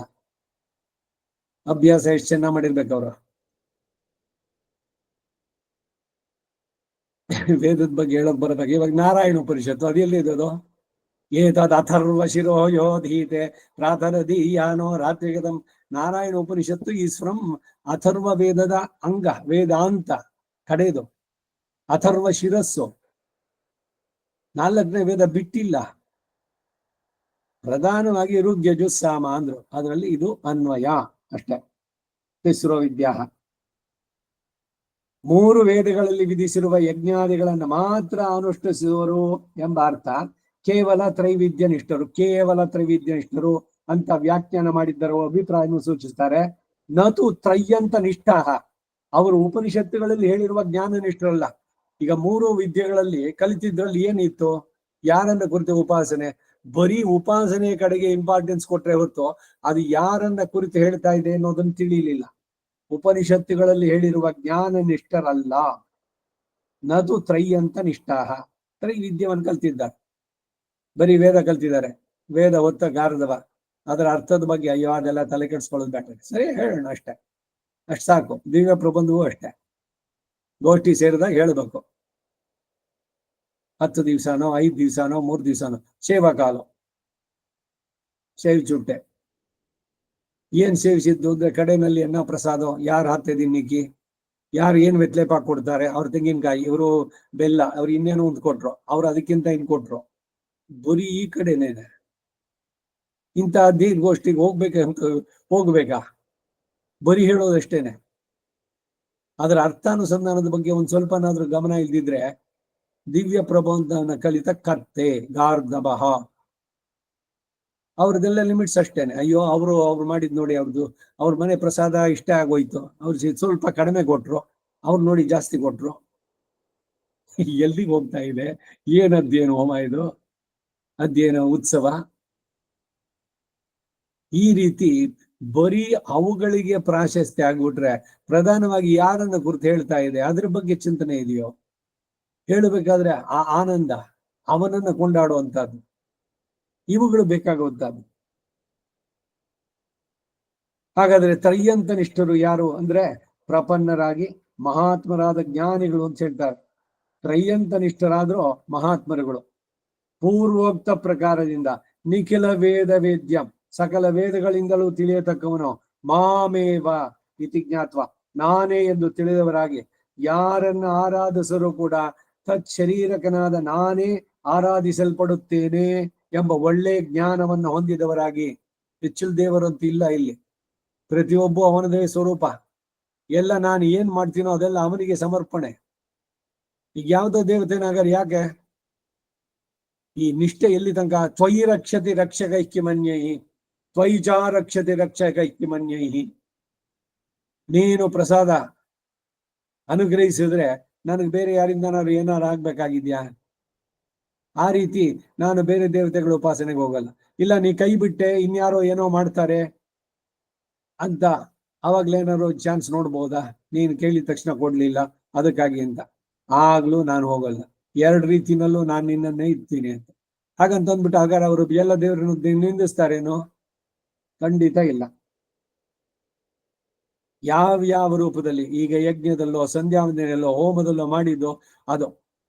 ಈಗ ನಾನೊಂದು ಇವುಗಳು ಶುರು ಮಾಡಿದೆ, ಹೋಮಗಳನ್ನೆಲ್ಲ ಶುರು ಮಾಡ್ತಾ, ಈ ಚಂದ್ರ ಜಯಂತಿ, ಆಮೇಲೆ ಶುಕ್ರ ಜಯಂತಿ, ಇದೆ ಮಾಮ ಹತ್ನಾಡಿ ಚೊಲ್ಗೊಣೆ ಸಕಲ ಗ್ರಹ ಬಲ ನೀನೆ ಸರಸಿ ಜಾಕ್ಷ, ಮತ್ತೆ ಯಾಕೆ ಅವನು ಸೆಲೆಬ್ರೇಟ್ ಮಾಡೋದು? ಈಗ ಚಂದ್ರನಿಗೆ ಆ ದಿಕ್ಪಾಲಕರು ಅಥವಾ ನವಗ್ರಹ ಗ್ರಹಾಧಿಪತಿಗಳನ್ನು ಮಾಡಿದವನು ಯಾರು? ಭಗವಂತ. ಅವ್ರವರ ಕೊಡ್ಲಿ ಅಂತ. ನನಗೆ ಚಂದ್ರನಿಂದ ಏನೋ ವಿಶೇಷ ಬ್ಲೆಸ್ಸಿಂಗ್ಸ್ ಬೇಕು ಅನ್ನೋ ಉದ್ದೇಶದಿಂದ ಮಾಡ್ತಿಲ್ಲ. ಇಲ್ಲ ಯಾವುದೋ ದೋಷ ಇದೆ ಅದಕ್ಕಾಗಿ ಇದನ್ನ ಮಾಡಿ ಅಂತ ಮಾಡ್ತಾ ಇಲ್ಲ. ಅದು ಪ್ರೀತಿಯಿಂದ ಭಗವಂತನನ್ನು ಉಪಯೋಗ ಮಾಡೋದಕ್ಕೆ ಇನ್ನೊಂದು ಅವಕಾಶ ಅಷ್ಟೇ. ನಾರಾಯಣನ್ನು ಕೊಂಡಾದು ಅವನ ಚಂದ್ರ ಅವನದ್ದು ಉದ್ದೇಶಿಸಿ ಹೇಳಿದ್ದು ಕೂಡ ಅವನಿಗೆ ಸಮರ್ಪಣೆ ಅಂತ ಮಾಡಿದ್ರೆ ಇಲ್ಲಿ ಏನ್ ತಪ್ಪು? ಅದನ್ನೇ ಇಲ್ಲಿ ರಾಮಾನುಜರು ಹೇಳ್ತಾ ಇರೋದು. ಯಾವುದೇ ನಾವು ನಡೆಸುವಂತ ಇದೆಲ್ಲ ಮತ್ ಶರೀರಕಂ ಮಾಮೇವ ಇತಿ ಜ್ಞಾತ್ವ, ನಾನೇ ಯಾರನ್ನ ಆರಾಧಿಸಿದ್ರು ಕೂಡ ತತ್ ಶರೀರಕನಾದ ನಾನೇ ಆರಾಧಿಸಲ್ಪಡುತ್ತೇನೆ ಎನ್ನುವಂತ ಒಳ್ಳೆ ಜ್ಞಾನ ಹೊಂದಿದವರಾಗಿ ಅತಿ ಮಾತ್ರ ಮದ್ಭಕ್ತಿ ಕಾರಿತ ಕೀರ್ತನಾದಿಬಿ, ನನ್ನಲ್ಲಿ ಅವರಿಗಿರುವ ಅತ್ಯರ್ಥ ಭಕ್ತಿಯಿಂದ ಮಾಡಲ್ಪಟ್ಟಂತ ಕೀರ್ತನ, ಯಜನ, ಹೋಮ, ನಮಸ್ಕಾರ ಎಲ್ಲವೂ ಕೂಡ ಒಂದೊಂದು ಅಕೇಶನ್ ಎಲ್ಲ ಆಳ್ವಾರಗಳದ್ದು ಆಚರಣೆ ಮಾಡೋಣ. ಎಲ್ಲ ಈ ದಿಕ್ಪಾಲಕರು ಇವರುಗಳದೆಲ್ಲ ಒಂದೊಂದು, ಯಾಜ್ಞವಲ್ಕ್ಯ ಜಯಂತಿ, ವಾಲ್ಮೀಕಿ ಜಯಂತಿ, ರಾಮಾಯಣವನ್ನು ಕೊಟ್ಟವನು ಅವತ್ತಿನ ದಿವಸ ಏನಿದೆ ನಮ್ ಕಾಂಟ್ರಿಬ್ಯೂಷನ್? ರಾಮಾಯಣ ಪಾರಾಯಣ ಮಾಡ್ತಿದ್ರೆ ನಮ್ಮ ವಾಲ್ಮೀಕಿ ನೆನೆಸ್ಕೊಂಡು ಏನಾದ್ರು ಒಂದು ವಿಶೇಷವಾಗಿ ಮಾಡೋದು ಬೇಡವೆ? ಹೀಗೆ ಭಗವಂತನನ್ನ ಅಥವಾ ಭಗವಂತನಿಂದ ನಿಯಮಿಸಲ್ಪಟ್ಟವರನ್ನ ಕೊಂಡಾಡಿದ್ರೆ ಅದು ದೇವತಾಂತರದು ಇದು ಅಂತ ಆಗೋಲ್ಲ. ಅನ್ಲೆಸ್ ನೀವೇನಾದ್ರೂ ಈಗೇನೋ ಇದು ಮಾಡಿದ ತಕ್ಷಣ ರಾಹು ಅವನ್ ಜಯಂತಿ ದಿವಸ ಅವತ್ ಮಾಡೋದು, ಸದ್ಯ ಇವನಿಗೆ ರಾಹು ಗ್ರಹ ಹೋಯ್ತು, ಇಲ್ಲ ಶನಿ ಗ್ರಹದ 7:30 ಅದು ಹೊರಟೋಗುತ್ತೆ, ಆ ಉದ್ದೇಶದಿಂದ ಮಾಡ್ತೀನಿ ಅಂದ್ರೆ ಅದು ತಪ್ಪಾಗುತ್ತೆ. ಆದ್ರೆ ಶನಿ ಜಯಂತಿನೂ ಆಚರಿಸಿ, ಶನಿಯು ಕೂಡ ಭಗವಂತನಿಂದ ಇದು ಮಾಡು, ಶನೈಶ್ಚರ, ಅವನಿಗೆ ಅಂತರ್ಯಾಮಿಗೆ ಇರೋ ಭಗವಂತ, ಅವನನ್ನೇ ನಾನು ಉಪಾಸನೆ ಮಾಡ್ತಾ ಇದ್ದೀನಿ. ಇದೊಂದು ಅಕೇಶನ್, ಇಲ್ದಿದ್ದೇನು ಮಾಡ್ತಿರ್ಲಿಲ್ವಲ್ಲ. ಇದಕ್ಕೂ ಕೂಡ ಹಿಂದೆ ಒಂದ್ಸಲ ಹೇಳಿದೆ, ಯಾರೋ ಸಂಧ್ಯಾ ಸತ್ಯನಾರಾಯಣ ವ್ರತ ಮಾಡ್ತಾ ಇದ್ರು, ಹೇಳಿದೆ ಇದೆಲ್ಲ ಬೇಕಿಲ್ಲ ಅಂದೆ, ಬಿಟ್ಬಿಟ್ರು. ಮುಂದಿನ ವರ್ಷ ಟೈಮ್ ಬಂತು, ಅವಾಗ ಏನ್ ಮಾಡಿದ್ರಿ ಹೋದ ವರ್ಷ? ಏನು ಮಾಡ್ಲಿಲ್ಲ. ಅಲ್ಲ ನೀವ್ ಹೇಳಿದ್ರಲ್ಲ ಸತ್ಯನಾರಾಯಣ ವ್ರತ ಮಾಡಬಾರ್ದು, ಸರಿ ಬಿಟ್ಟೆ. ಮತ್ತೇನ್ ಮಾಡಿದ್ರಿ? ಏನೂ ಮಾಡ್ಲಿಲ್ಲ. ಅಯ್ಯೋ, ನಾನು ಹೇಳಿದ್ದು ಹೆಂಗಾಯ್ತು ಹಾಗಾದ್ರೆ? ಸರಿ, ನಾನು ಹೇಳಿದೆ ಹಾಗಾದ್ರೆ ನೀವು ಸತ್ಯನಾರಾಯಣ ವ್ರತ ಮಾಡಿ ಮುಂದಿನ ವರ್ಷ. ನಿಮಗೆ ಅದ್ರ ನೀವು ನಾರಾಯಣನನ್ನೇ ಕೊಂಡಾಡೋಕೆ ಇನ್ನೇನಾದ್ರು ಮಾಡಿದ್ರೆ ಸರಿಯಾಗಿರೋದು. ನೀವ್ ಅದ್ ಮಾಡ್ಲಿಲ್ಲ ಅಂತಂದ್ರೆ ಅದನ್ನೇ ಮಾಡಿ. ಆ ಸತ್ಯನಾರಾಯಣ ನಿಮ್ಗೆ ಭಗವಂತನಲ್ಲಿ ಒಳ್ಳೆ ಇದನ್ನ ಕೊಡ್ಲಿ, ಬುದ್ಧಿನ. ಹೀಗಾಗಿ ಯಾರು ಏನಾದ್ರು ಮಾಡ್ತಿದ್ದಾರೆ ಅಂತಂದ್ರೆ ಏನೋ ದೊಡ್ಡದಾಗಿ ನಾವು ಐಕಾಂತಿಕ, ಇದು ಪರಮೈಕಾಂತಿಗಳು, ಇವೆಲ್ಲ ನಾವು ಮಾಡಬಾರ್ದು ಅಂತ ಬಿಡಿಸ್ಬಿಟ್ಟು ಬೇರೆ ಮಾಡಿಸಿದ್ರೆ ಆ ದೋಷ ನಮಗೆ. ಸತ್ಯನಾರಾಯಣ ವ್ರತವನ್ನ ಮಾಡಿ ಅದರ ಅಂತರ್ಯಾಮಿಯಾಗಿ ನಾರಾಯಣನೇ ಅವರಿಗೆ ಸರಿಯಾದ ಬುದ್ಧಿ ಕೊಟ್ಟು ಅವನಲ್ಲಿ ಪೂರ್ಣವಾದ ನಿಷ್ಠೆಯನ್ನ ಉಂಟು ಮಾಡ್ಲಿ ಅಂತಂದ್ರೆ ತಪ್ಪಾಗೋಲ್ಲ, ಆಗ್ಬೋದು. ಮೂಲತಃ ಏನು ಅಂದ್ರೆ ದೇವತಾಂತರದ ಪೂಜೆ ಬೇಡ. ಈಗ ಸತ್ಯನಾರಾಯಣ ಬದಲು ಕುತ್ಕೊಂಡು ನೀವು ದಿವ್ಯ ಪ್ರಬಂಧವನ್ನ ಇಲ್ಲ ರಾಮ ಪಟ್ಟಾಭಿಷೇಕ ಮಾಡಿ, ಇಲ್ಲ ಒಂದು ಕಲ್ಯಾಣೋತ್ಸವ ಮಾಡಿ ಮನೆಯಲ್ಲೇನೆ, ಶ್ರೀನಿವಾಸ ಕಲ್ಯಾಣೋತ್ಸವ, ನರಸಿಂಹನ ಕಲ್ಯಾಣ ನಡೆಸ್ಬೋದಲ್ಲ. ಅದ್ಯಾಕದಲ್ಲೇ ಭೋಗಿ ಹಬ್ಬದ ದಿವಸ ಅಥವಾ ದೇವಸ್ಥಾನದಲ್ಲಿ ಎಲ್ಲ ಮುಗಿದ ಮೇಲೆ ಅವತ್ತಿನ ದಿವಸನೇ ಮಾಡ್ಬೇಕು ಅಂತ ಏನಾದ್ರು ಇದೆಯಾ? ಈ ಷಷ್ಠಿ ಮಾಡೋದು ಏನೋ ಒಂದು ಬೈಕೆ, ಆ ಗುಡ್ಡೆ ಬ್ರಾಹ್ಮಣ ಅವನಿಗೊಂದು ವಸ್ತ್ರ, ಅವನ ಕೂರಿಸಿ ಅವನಿಗೆಲ್ಲ ಮಾಡಿದ್ದು ಇಷ್ಟಾರ್ಧದಲ್ಲಿ ಮಾಡೋದಂತೆ ಷೋಡಶ ಉಪಚಾರಗಳು. ಅವನಿಗೂ ಆ ನಿಷ್ಠೆ ಇರಬೇಕು, ಏಕಭುಕ್ತನಾಗಿರ್ಬೇಕು. ಫಲದಲ್ಲಿ ಉದ್ದೇಶ ಇಟ್ಟು ಯಾವುದೋ ಇವರಿಗೆ ಏನೋ ಸಂತಾನದ್ದೋ ಮತ್ತೊಂದೋ ದೋಷ, ಅವ್ರು ಯಾರೋ ಅವ್ರ ಕುಟುಂಬದಲ್ಲಿ ಇನ್ಯಾರಿಗೋ ಹಿಂದೆ ಆಗಿತ್ತು, ನಮ್ಮಲ್ಲಿ ಪದ್ಧತಿ ಇದು, ಅದಕ್ಕೆ ಮಾಡ್ತೀವಿ. ಗೌರಿ ಪೂಜೆ, ಗಣೇಶ, ಅವನಿಗೆ ತಿರುಮಣ್ಣು ಶ್ರೀಚೂರ್ಣ ಇಟ್ಬಿಟ್ಟು ಗಣೇಶನ್ ಪೂಜೆ. ದೇವತಾಂತರದ್ದು ಲೌಕಿಕವಾಗಿ ನೋಡಿದಾಗ ಈ ರೀತಿ ಏನೋ ಬಯಕೆಗಳು, ಯಾವುದೋ ಇದಕ್ಕೆ ಅಂತ. ಆದ್ರೆ ಎಲ್ಲರೂ ಕೂಡ ಭಗವಂತನೇ ನಾನು ಆರಾಧಿಸಲ್ಪಡ್ತೇನೆ ಅಂತಂದ್ರೆ ಮಾಡಿದ್ರೆ ದೋಷ ಇಲ್ಲ. ಇದು ಸರಿಯಾಗಿ ತಿಳಿಬೇಕಾದದ್ದು. ಈಗ ನನಗೆ ಪಂಚಸೂಕ್ತಗಳನ್ನು ಹೇಳ್ಕೊಟ್ಟವ್ರು ನಮ್ಮ ಇದರಲ್ಲಿ ಶಾಂತಿಗ್ರಾಮದಲ್ಲಿ ಮಿಡ್ಲ್ ಸ್ಕೂಲ್ ಹೆಡ್ ಮಾಸ್ಟರ್ ಆಗಿದ್ದು ನರಸಿಂಹಮೂರ್ತಿ. ನಾವೆಲ್ಲ ಚಿಕ್ಕವ್ರು ಅವಾಗಿದ್ದಾಗ, ಮಾಮ ಗಣೇಶನ್ ಪೂಜೆ ಮಾಡ್ಬೇಕು ಅಂತ. ಗಣೇಶನ್ ಪೂಜೆ ಮಾಡೋ, ಹಾ ಸರಿ ಬರೇ ಅಂತ ಅಂದ್ರು. ಸರಿ, ಯಾರ್ದೋ ಮನೆಯಲ್ಲಿ ಇದ್ ಮಾಡಿದ್ವಿ, ಬಂದ್ರು. ಗಣೇಶಾಂತರ್ಯಾಮಿನೇ ಶ್ರೀಮತೆ ನಾರಾಯಣಾಯ ನಮಃ. ಅವರ ಐಕಾಂತಿಕ ಪರಮೈಕಾಂತಿಕ ಏನಾದ್ರು ತೊಂದರೆ ಆಯ್ತಾ ಅಲ್ಲಿ? ಎಲ್ಲರೂ ಇದನ್ನು ಇದ್ ಮಾಡಿದ್ರು. ಹಾಗೆ ಈ ರಂಗಪ್ರಿಯರು ಹೇಳ್ತಾ ಇದ್ದಿದ್ದು, ಯಾವುದೇ ಇದಕ್ಕೂ ಅಷ್ಟೇ. ಅವ್ರು ಯಾರೋ ಸ್ಮಾರ್ತರು ಕರೆದ್ರು, ಇನ್ಯಾರೋ ಕರೆದ್ರು, ಯಾವುದೋ ದೇವಸ್ಥಾನ ಸಂಪ್ರೋಕ್ಷಣೆ, ನಾನು ಅಲ್ಲೆಲ್ಲ ಹೋಗಂಗಿಲ್ಲ. ಎಲ್ಲ ಕಡೆನಲ್ಲೂ ಭಗವಂತನ್ನೇ ಕಾಣುವ ಮಟ್ಟಕ್ಕೆ ನೀವೇರಿದ್ರೆ ಏನು ದೋಷ ಆಗೋದಿಲ್ಲ. ಇದು ಯಾವಾಗ ಅಂತಂದ್ರೆ, ಅಯ್ಯೋ ಅಲ್ಲಿ ಹೋಗ್ಬಿಟ್ಟು ಬಂದ್ವಿ ನೋಡಿ, ನಮಗೆ ನಾವು ನಾರಾಯಣನ ಹತ್ರ ಪ್ರಪತ್ತಿ ಮಾಡ್ಕೊಂಡಿದ್ವಿ, ಏನೂ ಆಗಿರ್ಲಿಲ್ಲ, ಅಲ್ಲಿ ಹೋಗಿದ್ ಬಂದಿದ್ದು ಸತ್ಯದ ದೇವ್ರಿ. ಹಾಗಾದ್ರೆ ನಿಮ್ ದೇವ್ರು ಇಷ್ಟಿ ತನಕ ಮಾಡ್ಕೊಂಡಿದ್ರಲ್ಲ, ಇವನೇನು ಉಪಯೋಗ ಇಲ್ಲ, ಯೂಸ್ಲೆಸ್ಸು. ಹೀಗೆ ನಿಮ್ ಮನಸ್ಸಿನಲ್ಲಿ ಆದ್ರೆ ಅದು ವ್ಯಭಿಚಾರವಾಗತ್ತೆ. ಭಗವದ್ಗೀತೆಯಲ್ಲಿ ಹೇಳಿದ್ದು ಅವ್ಯಭಿಚರಿತ ಭಕ್ತಿ. ನಿಷ್ಠೆ ಪೂರ್ಣವಾಗಿ ಅವನಲ್ಲಿರ್ಲಿ, ಅವನದೇ ಪ್ರತಿರೂಪದಾದಂತಹ ಇವರೆಲ್ಲರಿಗೂ ಕೂಡ ಬಗ್ಗೆ ಗೌರವ ಇರಲಿ, ರೆಸ್ಪೆಕ್ಟ್ ಇರಲಿ. ಬೇರೆಯವ್ರ ಹತ್ರ ಮಾತಾಡ್ಬೇಕಾದ್ರೆ ಬಹಳ ಲಘುವಾಗಿ ಮಾತಾಡೋದು. ಶಿವನ್ ಪೂಜೆ ಮಾಡ್ತಾರ ಅವರು, ಅಲ್ಲಿ ಹೋಗ್ಬಿಟ್ಟು ಬಂದ್ರು. ನಾವು ಬದ್ರಿ ಯಾತ್ರೆಗೆ ಹೋದಾಗ ಒಂದು ಗ್ರೂಪು ಹೈದರಾಬಾದಿಂದ ಅವರು ವಿಸಿಟ್ ಮಾಡ್ಲಿಲ್ಲ ಕಾಶಿ ದೇವಸ್ಥಾನಕ್ಕೆ. ಯಾಕೆ ಅಂದೆ ನಾನು, ಇಲ್ಲೇ ಸೊಲ್ಲುಟಿರ್ಕ, ಯಾಕೆ ಸೊಲ್ಲಿರ್ತಿರ್ದೆ? ಅವನು ಯಾರು? ಶಿವ.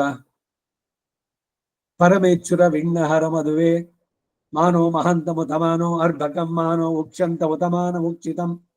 ರುದ್ರ ಸೂಕ್ತ ನೀವು ಸುಡುವುದಿಲ್ಲ ನಂಗೆ. ರುದ್ರೋ ಚಮಕೋ ಸೊಲ್ಲಿ ನೀವು ರುದ್ರ ಚಮಕ ಹೇಳ್ತೀರಿ, ನಿಮ್ ಯಜುರ್ವೇದ ಕಂಪ್ಲೀಟ್ ಆಗೋಲ್ಲ. ಅದೆರಡು ಯಜುರ್ವೇದದಲ್ಲಿ ಇದೆ, ಸಂಹಿತೆನಲ್ಲಿ. ಏನೋ ಅನ್ಕೊಂಡ್ಬಿಡೋದು ಮನಸ್ಸಿನಲ್ಲಿ, ನಾವ್ ಹೇಳಿದ್ದೇನೆ ಶಾಸ್ತ್ರ ಅಂತ ಅನ್ಕೊಳ್ಳೋದು. ವೇದ ಪಾರಾಯಣ ಮಾಡೋ ಪೂರ್ತಿ ಮಾಡ್ತಾ ಇದ್ರೆ ಮಧ್ಯೆ ಅದನ್ನ ಹೇಳ್ಬಹುದು. ಹಾ, ಅದನ್ನೇ ರುದ್ರನೋ ಚಮಕನೋ ಯಾರ ಮನೆಯಲ್ಲೋ ಮಾಡ್ತೀವಿ ಬನ್ನಿ ಇದ್ರೆ ನಾವು ಹೇಳ್ಬೋದಾ? ಧಾರಾಳವಾಗಿ ಆಗ್ಬೋದು. ನೀವ್ ಅನ್ಕೊಳ್ಳಿ, ಯಜುರ್ವೇದದ ಇಂಥ ಇದನ್ನ ಓದೋಕೊಂದು ಅವಕಾಶ ಸಿಕ್ತು, ಇಲ್ಲಿ ನಾವ್ ಸುಮ್ನೆ ಹೇಳ್ತೀವೇನೋ. ಇವಾಗ ಸ್ಮಾರಕರು ಕೂತ್ಕೊಂಡು ಏನ್ ಮಾಡಿದ್ರು ಇವಾಗ ಇದ್ರಲ್ಲಿ ಕಾರ್ತಿಕ ಮಾಸದಲ್ಲಿ ಅವ್ರು ಪ್ರತಿದಿನ STD ಇದ್ರಲ್ಲಿ TTD ನಲ್ಲಿ ಬಂದಿದ್ದು ಶಿವನಿಗೆ ಆರಾಧನೆ ಪ್ರತಿದಿನ ಅಲ್ಲಿ ಚಮಕ, ರುದ್ರ ಚಮಕದ ಪಾರಾಯಣ. ದೇವಾಸುರ ಸರಿ, ಅವ್ರು ಮಾಡಿದ್ರೆ ಸರಿ. ಈಗ ನಾವುಗಳು ಇವತ್ತು ಅವರ ಏನೋ ಮಾಡ್ತಾರೆ ಈಶ್ವರನ ಬಗ್ಗೆ, ಬನ್ನಿ ರುದ್ರ ಚಮಕ ಪಾರಾಯಣ ಮಾಡ್ತೀರಂತೆ ಅಂದ್ರೆ ನಾವು ಹೋಗಿ ಮಾಡ್ಬೋದಾ ಅಂತ. ಖಂಡಿತ ಮಾಡ್ಬೋದು, ಏನು ಸಂದೇಹ ಇಲ್ಲ. ಯಾಕೆಂದ್ರೆ ನಮ್ಮ ಕಾನ್ಸೆಪ್ಟ್ ಅಲ್ಲಿ ಅವನು ನಾರಾಯಣ, ಅವನ ಬಲಭಾಗದಲ್ಲಿ ಶಿವ ಇದ್ದಾನೆ. ಶಿವನನ್ನ ಪ್ರಾರ್ಥನೆ ಮಾಡಿದ್ರೆ ಭಗವಂತನಿಗೆ ಇದಾಗತ್ತೆ. ಸುಮ್ನೆ ನಾವಂತೂ ಕೂತ್ಕೊಂಡು ಮಾಡ್ತಿರ್ಲಿಲ್ಲ. ಕರೆದ್ರು ಹೋಗಿ ಹೇಳಿ,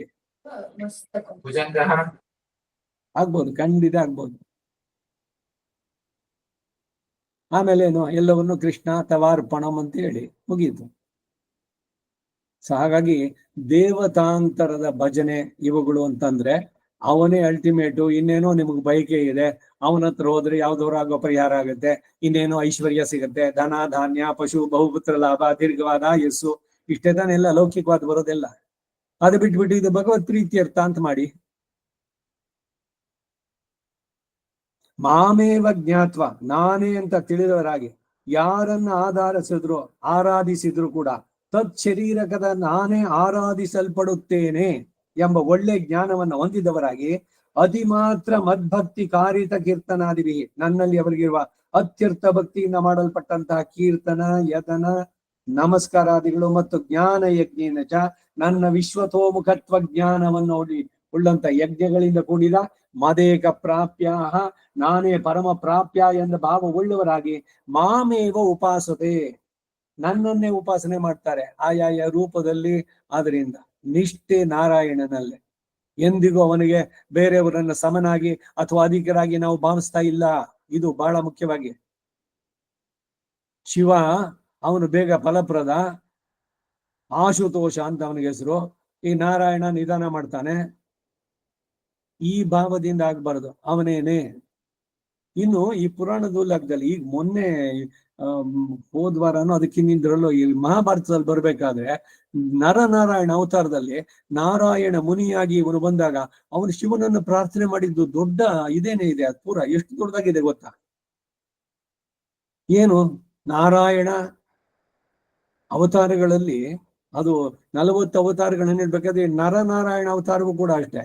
ಕಪಿಲಾವತಾರ, ದತ್ತಾತ್ರೇಯ, ಎಲ್ಲ ಭಗವಂತಂದೇ ಬೇರೆ ಬೇರೆ ಅವತಾರಗಳು. ನರನಾರಾಯಣನಾಗಿ ಅವತರಿಸಿದವರೇನೆ ಈಗ ಕೃಷ್ಣ ಅರ್ಜುನ್. ಇದೇನು ಉದ್ದೇಶ ಅಂತಂದ್ರೆ ಅಶ್ವತ್ಥಾಮನಿಗೆ ಇವನು ಹೇಳ್ತಾ ಇರೋದು, ಹೋಗಿ ವ್ಯಾಸ ಮಹರ್ಷಿ. ವ್ಯಾಸ ಯಾರು? ಅಶ್ವತ್ಥಾಮ ನಾರಾಯಣಾಸ್ತ್ರವನ್ನ ಹೊಡೆದ, ಕೃಷ್ಣ ಅದಕ್ಕೆ ಸರಿಯಾಗಿ ಪ್ರತಿಯಾಗಿ ಹೇಳ್ದ, ಎಲ್ಲರ ಹತ್ರನು ಎಲ್ಲ ಕೈ ಬೆಳ್ಳ ಬಿಸಾಕಿ ಕೆಳಗಡೆ ಹಾಕಿ ಆಯುಧಗಳನ್ನೆಲ್ಲ ಕೈ ಮುಗಿರಿ, ಏನು ಮಾಡೋಲ್ಲ ನಿಮ್ಮನ್ನ, ಯಾವ ಅಸ್ತ್ರವೂ ಸುಡೋದಿಲ್ಲ ನಿಮ್ಮನ್ನ ಅಂತ. ಇವನು ಎಷ್ಟು ಕಾನ್ಫಿಡೆನ್ಸ್ ಇಂದ ಇದ್ದ ಅಶ್ವತ್ಥಾಮ ಅಂತಂದ್ರೆ ಇನ್ನು ಪೂರ ನಿರ್ನಾಮವಾಗುತ್ತೆ, ಪಾಂಡವರ ಸೇನೆ ಒಂದು ಚೂರು ಉಳಿಯೋದಿಲ್ಲ ಅಂತ. ಏನು ಆಗ್ಲಿಲ್ಲ. ಭೀಮ ಮಾತ್ರ ಕೋಪದಿಂದ ಇದ್ದ, ಏನು ಅವ್ನು ಮಾಡ್ಬಿಡ್ತಾನ ನೋಡೋಣ ಅಂತ. ಬಲವಂತವಾಗಿ ಅವನ ರಥದಿಂದ ಇಳಿಸಿದ್ರು ಇಬ್ರು, ಅರ್ಜುನ ಕೃಷ್ಣ ಇಬ್ರುವೆ ಇಳಿಸಿ ಅವನ ಕೈಯಿಂದ ಅವನ ಏನ್ ಅಸ್ತ್ರ ಇಟ್ಕೊಂಡಿದ್ದ ಬಿಲ್ಲು ಬಾಣ ಎಲ್ಲದನ್ನ ಕೈಯಿಂದ ತೆಗ್ಸಿ ಮಾಡಿದ ಮೇಲೆ ಅವನಿಗೆ ಆ ತಾಪ ತಟ್ಲಿಲ್ಲ. ಅಲ್ಲಿ ತನಕ ಅದು ಜೋರಾಗಿ ಬರ್ತಾನೆ ಇತ್ತು. ನಾರಾಯಣ ಅಸ್ತ್ರದಿಂದ ಬಿಟ್ಟಂತ ಇವೆಲ್ಲ ಆಗಿ ಎಲ್ಲ ತಟಸ್ಥವಾಗಿ ಹೋಯ್ತು. ನಾರಾಯಣ ಅಸ್ತ್ರ ವಾಪಸ್ ಏನಿಲ್ಲ. ಆಮೇಲೆ ದುರ್ಯೋಧನ ಹೇಳ್ದ ಅಶ್ವತ್ಥಾಮನಿಗೆ, ಇನ್ನೊಂದ್ಸಲಿ ನೀನ್ ಬಿಡೋದ್ನ ಅಂತ. ಇಲ್ಲ, ಅದು ಒಂದೇ ಸಲಿ ಅಷ್ಟೇ, ಇನ್ನೊಂದ್ಸಲಿ ಬಿಡೋಂಗಿಲ್ಲ. ಅದು ವಿಶೇಷವಾಗಿ ನಮ್ಮ ಅಪ್ಪನಿಗೆ ಅದು ಸಿಕ್ಕಿದ್ದು, ಅದನ್ನ ನನಗ್ ಕೊಟ್ಟಿದ್ದ ಅವನು ಪುತ್ರ ವ್ಯಾಮೋಹದಿಂದ. ನಾನು ಅದ್ರ ವಿವೇಕ ಇಲ್ಲದೆ ಬಿಟ್ಟೆ, ಎಲ್ಲ ಆಯ್ತು. ಕೃಷ್ಣ ಅದಕ್ಕೆ ಗೊತ್ತಿದ್ದವನು ಎಲ್ಲ ಮುಗಿಸ್ದ ಅಂತ ಬಹಳ ಬೇಜಾರಾಗೋಯ್ತು. ಎಲ್ಲ ಅಸ್ತ್ರ ಬಿಲ್ಲು ಎಲ್ಲದನ್ನು ಬಿಸಾಕ್ಬಿಟ್ಟು ಹೊಟ್ಟೋದ, ಯುದ್ಧರಂಗನೇ ಬಿಟ್ಟು ಹೋಗ್ಬಿಟ್ಟ ಅವನು ಅಶ್ವತ್ಥಾಮ. ಅವ್ನು ಹೋಗ್ತಾ ಇದ್ದಾಗ ವ್ಯಾಸ ಮಹರ್ಷಿ ಸಿಗ್ದ. ಅವನು ಹೇಳ್ದ, ಯಾರು ಅನ್ಕೊಂಡಿದ್ಯಾ ನೀನು? ಆ ಕೃಷ್ಣ ಅರ್ಜುನರು ಅವರೇ ನರನಾರಾಯಣ ಅವತಾರದಲ್ಲಿ ಬಂದಿರೋರು, ಲೋಕದ ಭಾರವನ್ನ ಇಳಿಸೋದಕ್ಕೆ ಬಂದವರು ಅಂತ ಎಲ್ಲ ಹೇಳಿ ಅವನಿಗೆ ತಿಳಿಸುವಂತದ್ದು. ಯಾವುದೋ ಶಕ್ತಿನೋ ಏನೋ ಒಂದು ಬಂದಿದ್ದು ಅದನ್ನ ದುರುಪಯೋಗ ಮಾಡ್ಕೊಂಡ್ರೆ, ಇಲ್ಲ ನನಗಿದೆ ಅದು, ನಾನು ಇಂಥವನ ಉಪಾಸಕ, ನಾನು ಮನಸ್ಸಿಗೆ ಮಾದ್ನಂಗೆ ಮಾಡ್ತೀನಿ ಅಂತಂದ್ರೆ ಆ ದೇವತೆನೇ ಇವನನ್ನ ಬಲಿ ಹಾಕತ್ತೆ. ಹೀಗೆ ಒಂದೊಂದ್ರಲ್ಲೂ ಬರುವಂತದ್ದು. ಆ ಸಂದರ್ಭದಲ್ಲಿ ಹೇಳಿದ್ದೆ ನಾನು, ಯಾಕೆ ಮನುಷ್ಯನಿಗೆ ಅತಿಯಾದ ಈ ಇವುಗಳನ್ನು ಕೊಡೋದಿಲ್ಲ ಅಂದ್ರೆ 99.99.99 ಅಂತಾರಲ್ಲ ಹಾಗೆ ಎಲ್ರೂ ದುರುಪಯೋಗ ಮಾಡಿದವ್ರೇನೆ. ಯಾವುದೇ ಅತಿಮಾನುಷ ಶಕ್ತಿಗಳು ಯಾರಿಗಾರು ಬಂದ್ರೆ, ಏನೋ ಒಂದು ಸಿದ್ಧಿ, ಇವ್ರು ಯಾವುದೋ ಜನ್ಮದ ಇದು ಮಾಡಿದ್ರದ್ದು ಅದು ಈ ಜನ್ಮದಲ್ಲಿ ಫಲ ಕೊಡ್ತಾ ಇರೋದು. ಏನು ಅವ್ರು ಹೇಳಿದ ಬಾಯಿನಲ್ಲಿ ಏನ್ ಹೇಳ್ತಾರೆ ಅದಾಗತ್ತೆ, ಇಲ್ಲ ಅವ್ರು ಏನ್ ಸಜೆಸ್ಟ್ ಮಾಡ್ತಾರೆ ಅದು ಮಾಡಿದ ತಕ್ಷಣ ಆಗತ್ತೆ. ಅದನ್ನ ಇಟ್ಕೊಂಡು ನೀನು ತಲೆ ತಿರುಗ್ಬಿಟ್ರೆ ಈಗ ನಾನೇ ದೇವ್ರು, ನಾನು ಹೇಳಿದ್ದೆಲ್ಲ ನಡೆಯುತ್ತೆ. ಈ ಹುಚ್ಚುತನ. ಅದಕ್ಕಾಗೇನೆ ನೀ ಯಾವ ಉಪಾಸನೆ ಮಾಡ್ತೀನಿ ಅಂತ ನೀವು ಯಾರ ಹತ್ರ ಹೇಳ್ಕೊಳ್ಳೋದು ಬೇಡ. ನಾನು ಆಂಜನೇಯನ ಉಪಾಸಕ, ನಾನು ಸುದರ್ಶನ ಉಪಾಸಕ, ನಾನು ನರಸಿಂಹನ ಉಪಾಸಕ. ಕಾರ್ಡ್ ಮಾಡಿಸ್ಕೊಂಬಿಡಿ ನರಸಿಂಹ ಉಪಾಸಕ ಅಂತ, ಮನೆ ಮುಂದೆ ದೊಡ್ಡ ಕ್ಯೂ. ನಮಗೆ ಮಕ್ಕಳಾಗಿಲ್ಲ, ಅವ್ರಿಗೆ ಅದಾಗ್ಬೇಕು, ಇವ್ರಿಗೆ ಕೆಲಸ ಸಿಕ್ಕಿಲ್ಲ ಅದಾಗ್ಬೇಕು, ಅವ್ರಿಗೆ ಇನ್ನೇನೋ ರೋಗ ಇದೆ, ನೀವೊಂದು ದಳ್ಳಾಳಿ ಮಧ್ಯದಲ್ಲಿ, ನರಸಿಂಹ ಇವ್ರಿಗೆ ಮಗಳಾಗ್ಲಿ, ನರಸಿಂಹ ಅವ್ರಿಗೆ ಮದುವೆ ಆಗಿಲ್ವಂತೆ ಅವ್ರಿಗೆ ಮಾಡ್ಸು, ಇನ್ನು ಅವ್ರಿಗೆ ಕೆಲಸ ಸಿಗ್ಬೇಕಂತ ಮಾಡ್ಸು. ನಿಮ್ಗೆ ಇನ್ನೇನ್ ಕೆಲ್ಸ ಇಲ್ವಾ? ಅವರೆಲ್ಲ ಬಂದು ನಮಸ್ಕಾರ ಮಾಡಿ ಕಾಲ್ ಮುಟ್ಟಿ, ಓ ನೀವೇ ದೇವ್ರು. ಇವನ್ ಹಾಳಾಗ್ತಾ ಇದ್ದಾನಷ್ಟೆ. ಜಗದ ಪೊಗಳಿಕೆಗೆ ಬಾಯಿ ಬಿಡದೆ, ನಾನು ತುಂಬಾ ನಿಷ್ಠೆ, ನಾನು ತುಂಬಾ ಶ್ರೋತ್ರಿಯ, ಈ ಹುಚ್ಚುತನಗಳೆಲ್ಲ ಖಂಡಿತ ಹೋಗ್ಬೇಕು. ಮಾಡಬಾರ್ದು ಅಂತ ಹೇಳ್ತಾ ಇಲ್ಲ, ಆದ್ರೆ ತೋರಿಕೆ ಬೇಡ. ಇಲ್ಲ ಎಲ್ರಿಗಿಂತ ನಾನು ಮೇಲು ಅನ್ನುವಂತ ಮನಸ್ಸಿನಲ್ಲೂ ಕೂಡ ಭಾವಿಸೋದು ಬೇಡ. ಯಾರಲ್ಲಿ ಎಷ್ಟೆಷ್ಟು ಅಧ್ಯಾತ್ಮದ ಶಕ್ತಿ ಎಲ್ಲಿ ತನಕ ಬಂದಿದೆ ಅದನ್ನ ನಾವ ನಿರ್ಣಯ ಮಾಡೋದು, ಅದ್ರ ಬಗ್ಗೆ ಕಾಮೆಂಟ್ ಮಾಡೋದು. ಅವಳು ಕೊಂಚ ಆಚಾರನೇ ಇಲ್ಲೇ, ನಿಷ್ಠೆ ಇಲ್ಲೇ, ಎಲ್ಲ ಅಪಡಿಯ ಪುಣ್ಯೂಟ, ಏನೋ ಒಂದು ಮಾಡಿದ್ರು, ಎಲ್ಲ ಬರೀ ದೋಷ ಇದನ್ನೇ ಕಂಡುಹಿಡಿಯೋದು. ಇವನ ವಿದ್ಯೆಗೆ ಏನ್ ಪ್ರಯೋಜನ? ಇದನ್ನು ಬಿಟ್ಟು ನಾಶ್ಲೀಲಂ ಕೀರ್ತಯೇತೆ, ವೇದ ಬಾಯಿನಲ್ಲಿ ಹೇಳ್ಬಿಡೋದು ನಾಶ್ಲೀಲಂ ಕೀರ್ತಿಯೇತು ಅಂತ. ಮಾತೆತ್ತದ್ರೆ ಅಯ್ಯ ಅವ್ರು ನೋಡಿ ಒಂದು ಶುರು ಅನುಷ್ಠಾನನೇ ಇಲ್ಲ ರೀ. ಏನು ಎಲ್ಲಿ ಅಂದ್ರೆ ಅಲ್ಲಿ ಇದ್ದು ಬಿಡ್ತಾರೆ, ಏನು ಅಂದ್ರೆ ಅದೇ ಮಾಡ್ಬಿಡ್ತಾರೆ. ಅವ್ರು ಏನಾದ್ರು ಮಾಡ್ಕೊಳ್ಳಿ, ನಿಮ್ಗೆ ಯಾಕೆ ಬೇಕು? ಅವ್ರ ಬಗ್ಗೆ ಯಾಕೆ ಮಾತಾಡ್ಬೇಕು ಅಂದೆ? ಯಾಕೆ ಅಂತಂದ್ರೆ ನೀವು ತುಂಬಾ ನಿಷ್ಠರು, ನಿಮ್ಮಂತೆ ಯಾರು ಇಲ್ಲ. ಈ ಹುಚ್ಚುತನಗಳನ್ನೆಲ್ಲ ಬಿಟ್ರೆ ಭಗವಂತನ ಕೃಪೆ ಉಂಟಾಗುತ್ತೆ. ಮದೇಕ ಪ್ರಾಪ್ಯ, ನಾನೇ ಪರಮ ಪ್ರಾಪ್ಯ ಎಂಬ ಭಾವವುಳ್ಳವರಾಗಿ ಮಾಮೇವ ಉಪಾಸದೆ. ಅವ್ರು ಏನೇ ಮಾಡಿದ್ರು ಕೂಡ ಎಲ್ಲವೋ ಯದ್ಯದ್ ಕರ್ಮ ಕರೋಮಿ, ಅವೆಲ್ಲ ಅವ್ರು ಎಲ್ಲ ಮಾಡಿದ್ರು ಕೂಡ ಏನು ಮಾಡಿಲ್ಲ ಅವನು ಅಂತಾನೆ ಭಗವದ್ಗೀತೆಯಲ್ಲಿ ಇಲ್ಲೇ ಹೇಳುವಂತದ್ದು ಭಗವಂತ. ಯಾಕೆಂದ್ರೆ ಎಲ್ಲವೋ ತನಗಾಗಿ ಏನಿಲ್ಲ, ಇಲ್ಲ ಏನೋ ತೋರಿಕೆಗೆ ಮಾಡ್ತಾ ಇದ್ದಾನ. ಲೋಕದಲ್ಲಿ ನಾನು ತುಂಬಾ ಶ್ರೋತ್ರಿಯ, ನಾನು ಬಹಳ ಯಜ್ಞಗಳನ್ನು ನಡೆಸ್ತಾ ಇದ್ದೇನೆ, ಎಲ್ಲವನ್ನು ಯಾವುದನ್ನು ಬಿಟ್ಟಿಲ್ಲ. ಹಿಂದೆ 9ನೇ ಅಧ್ಯಾಯದ 13ನೇ ರನ್ಸ್ನಲ್ಲಿ ಮಹಾತ್ಮಾನಸ್ತು ಜ್ಞಾತ್ವ ಅನನ್ಯ ಮನಸ ಎಂಬ ಪ್ರಯೋಗಗಳನ್ನು ಮನಸ್ಸಿನಲ್ಲಿ ಇಟ್ಕೊಂಡು ಇಲ್ಲಿ ಹೀಗೆ ವ್ಯಾಖ್ಯಾನ, ಹೀಗೆ ತ್ರೈವಿದ್ಯಾ ಎಂಬುದಕ್ಕೆ ಭಾಷ್ಯ ಬರೆದಿದ್ದರಿಂದ ಎಲ್ಲ ವೇದ ಭಾಗಗಳು ಮೋಕ್ಷಾರ್ಥಿಯಾದ ಪ್ರಪನ್ನನಿಗೆ ಆದರಣೀಯವಲ್ಲ. ಹಿಂದೆ ತ್ರೈಗುಣ್ಯ ವಿಷಯ ವೇದಾಹ ನಿಸ್ತ್ರೈಗುಣ್ಯೋಪವರ್ಜನ, ಗೀತೆ 2ನೇ ಅಧ್ಯಾಯ 45ನೇ ಶ್ಲೋಕ ಅಲ್ಲಿ ಹೊಂದಿರೋದು. ಬ್ರಹ್ಮಜ್ಞಾನ ಪ್ರದವಾದ ಉಪನಿಷತ್ತುಗಳೇ ಸಾರಭೂತವಾಗಿ ಅವೇ ಆದರಣೀಯ ಎಂಬುದು ಶ್ರೀಮದ್ ರಹಸ್ಯ ತ್ರೈಸಾರದ ಸಾರ ನಿಷ್ಕರ್ಷಾಧಿಕಾರದಲ್ಲಿ ಉಪವಾದಿತ. ಏನು ಬಹಳ ಕನ್ಫ್ಯೂಷನ್ ಅನ್ಕೋಬೇಡಿ. ಯಜ್ಞ ಯಾಗಗಳನ್ನ ನಿಂದಿಸಿದ್ದೆಲ್ಲ, ಆದ್ರೆ ಅದೇ ಪ್ರಧಾನ ಅಂತಲ್ಲ. ಅದರಿಂದ ಆರಾಧಿಸಲ್ಪಡೋನು ಭಗವಂತ. ನಿಮಗೆ ಯೋಗ್ಯತೆ ಇದೆ, ಅಧಿಕಾರ ಇದೆ, ಹೋಮವನ್ನು ಮಾಡೋಕೆ ಮಾಡಿ. ಯಾರಿಗದಿಲ್ವೋ ಅವರು ಧ್ಯಾನವನ್ನ ಅದನ್ನು ಮಾಡ್ಲಿ. ಆದ್ರೆ ಪ್ರಧಾನವಾಗಿ ಏನು ಅಂದ್ರೆ ಉಪನಿಷತ್ ಹೇಳಿದಂತೆ ಈ ಶರೀರ, ಇಲ್ಲಿಯ ಸೌಖ್ಯ ಇದೆಲ್ಲ ನಮಗೆ ಪ್ರಧಾನವಾದದ್ದು. ಇಲ್ಲ ರೋಗ ಪರಿಹಾರ ಮಾಡ್ಕೊಳ್ಳೋದು, ಮಂಡಿ ನೋವು ವಾಸಿ ಆಗ್ಬೇಕು, ಧನ್ವಂತರಿ ಹೋಮ ಮಾಡೋಣ, ಇನ್ನೇನೋ ಒಂದು ಮಾಡೋದು. ಅದಕ್ಕಾಗಿ ಯಾವ್ದೋ ಐಹಿಕ ಬಯಕೆಗಳು, ಆ ದೃಷ್ಟಿಯಿಂದ ಯಾವುದನ್ನೇ ಮಾಡೋದು ಬೇಡ. ಎಲ್ಲ ದೇವತಾಂತರಗಳ ಪೂಜೆಯು ಕೂಡ ಭಗವಂತನಿಗೆ ಸಮರ್ಪಿತ, ಅದು ಅವನು ಪ್ರೀತನಾಗ್ತಾನೆ, ಅವನ ಕೈಂಕರ್ಯ. ಅಂತ ನಡೆಸಿದ್ರೆ ಯಾವುದೇ ತಪ್ಪಾಗೋದಿಲ್ಲ. ಈ ಅಧಿಕಾರದ ಆ ಸಾರ ನಿಷ್ಕರ್ಷಾಧಿಕಾರದ ಪ್ರಥಮ ಶ್ಲೋಕವನ್ನ, ಪುರುಷಾರ್ಥ ಕಾಷ್ಟಾಧಿಕಾರದ ಪ್ರಥಮ ಶ್ಲೋಕವನ್ನ ನೀವು ನೋಡಿ ಅಂತಾರೆ. ನೋಡಿ, ರಹಸ್ಯತ್ರಯ ಸಾರ್ ಬಂದಿದ್ದಾರಲ್ಲ, ಅದ್ರದ್ದು ಕೂಡ ಹೇಳ್ತಾರೆ.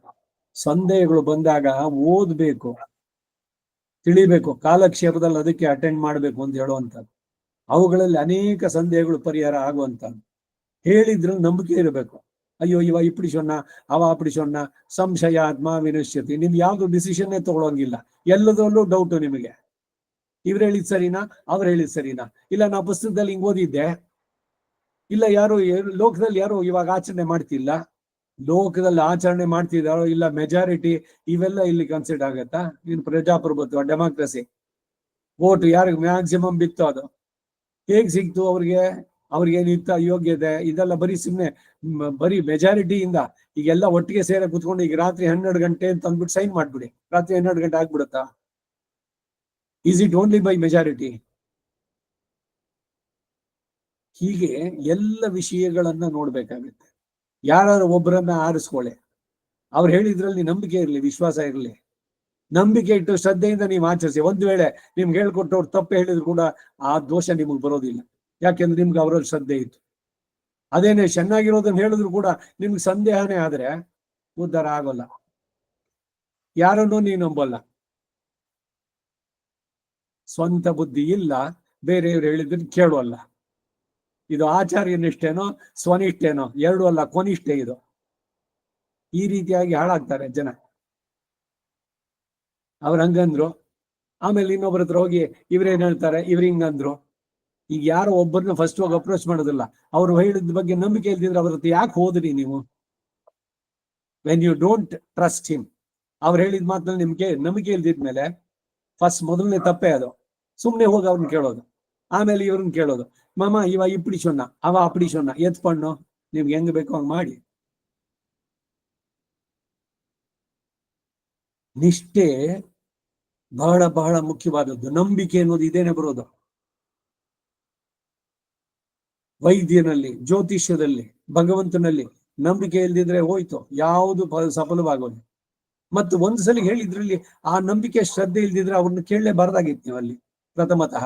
ಇನ್ನೊಬ್ಬರ ಹತ್ರ ಹೋದ್ರೆ ನಿಮ್ಗೆ ಮನಸ್ಸಿನಲ್ಲಿ ದ್ವಂದ್ವ, ಇದು ಸರಿನೋ ಅದು ಸರಿನೋ ಅಂತ. ಕಡೆಗೆ ಇದನ್ನು ಮಾಡ್ಲಿಲ್ಲ ಅದನ್ನು ಮಾಡ್ಲಿಲ್ಲ. ಹೀಗಾಗಬಾರ್ದು.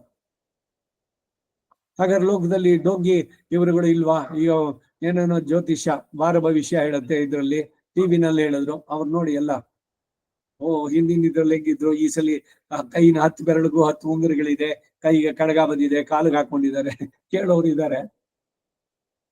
ಪಬ್ಲಿಸಿಟಿ ಜಾಸ್ತಿ ಸಿಕ್ಕಿದೆ, ದುಡ್ಡು ಬಂದಿದೆ, ಧರಿಸಿದ್ದಾರೆ. ಅಯ್ಯೋ ಪರಿಂಗ ಎಪ್ಪಡಿ ಇದು ಪಣ್ಣಿಂದ ಈಸ್ ವೆರಿ ಫೇಮಸ್. ಆ ಟಿವಿನಲ್ಲಿ ಬರ್ತಾರೆ, ಅವ್ರು ಹೇಳಿದ್ದೆ ಎಲ್ಲ.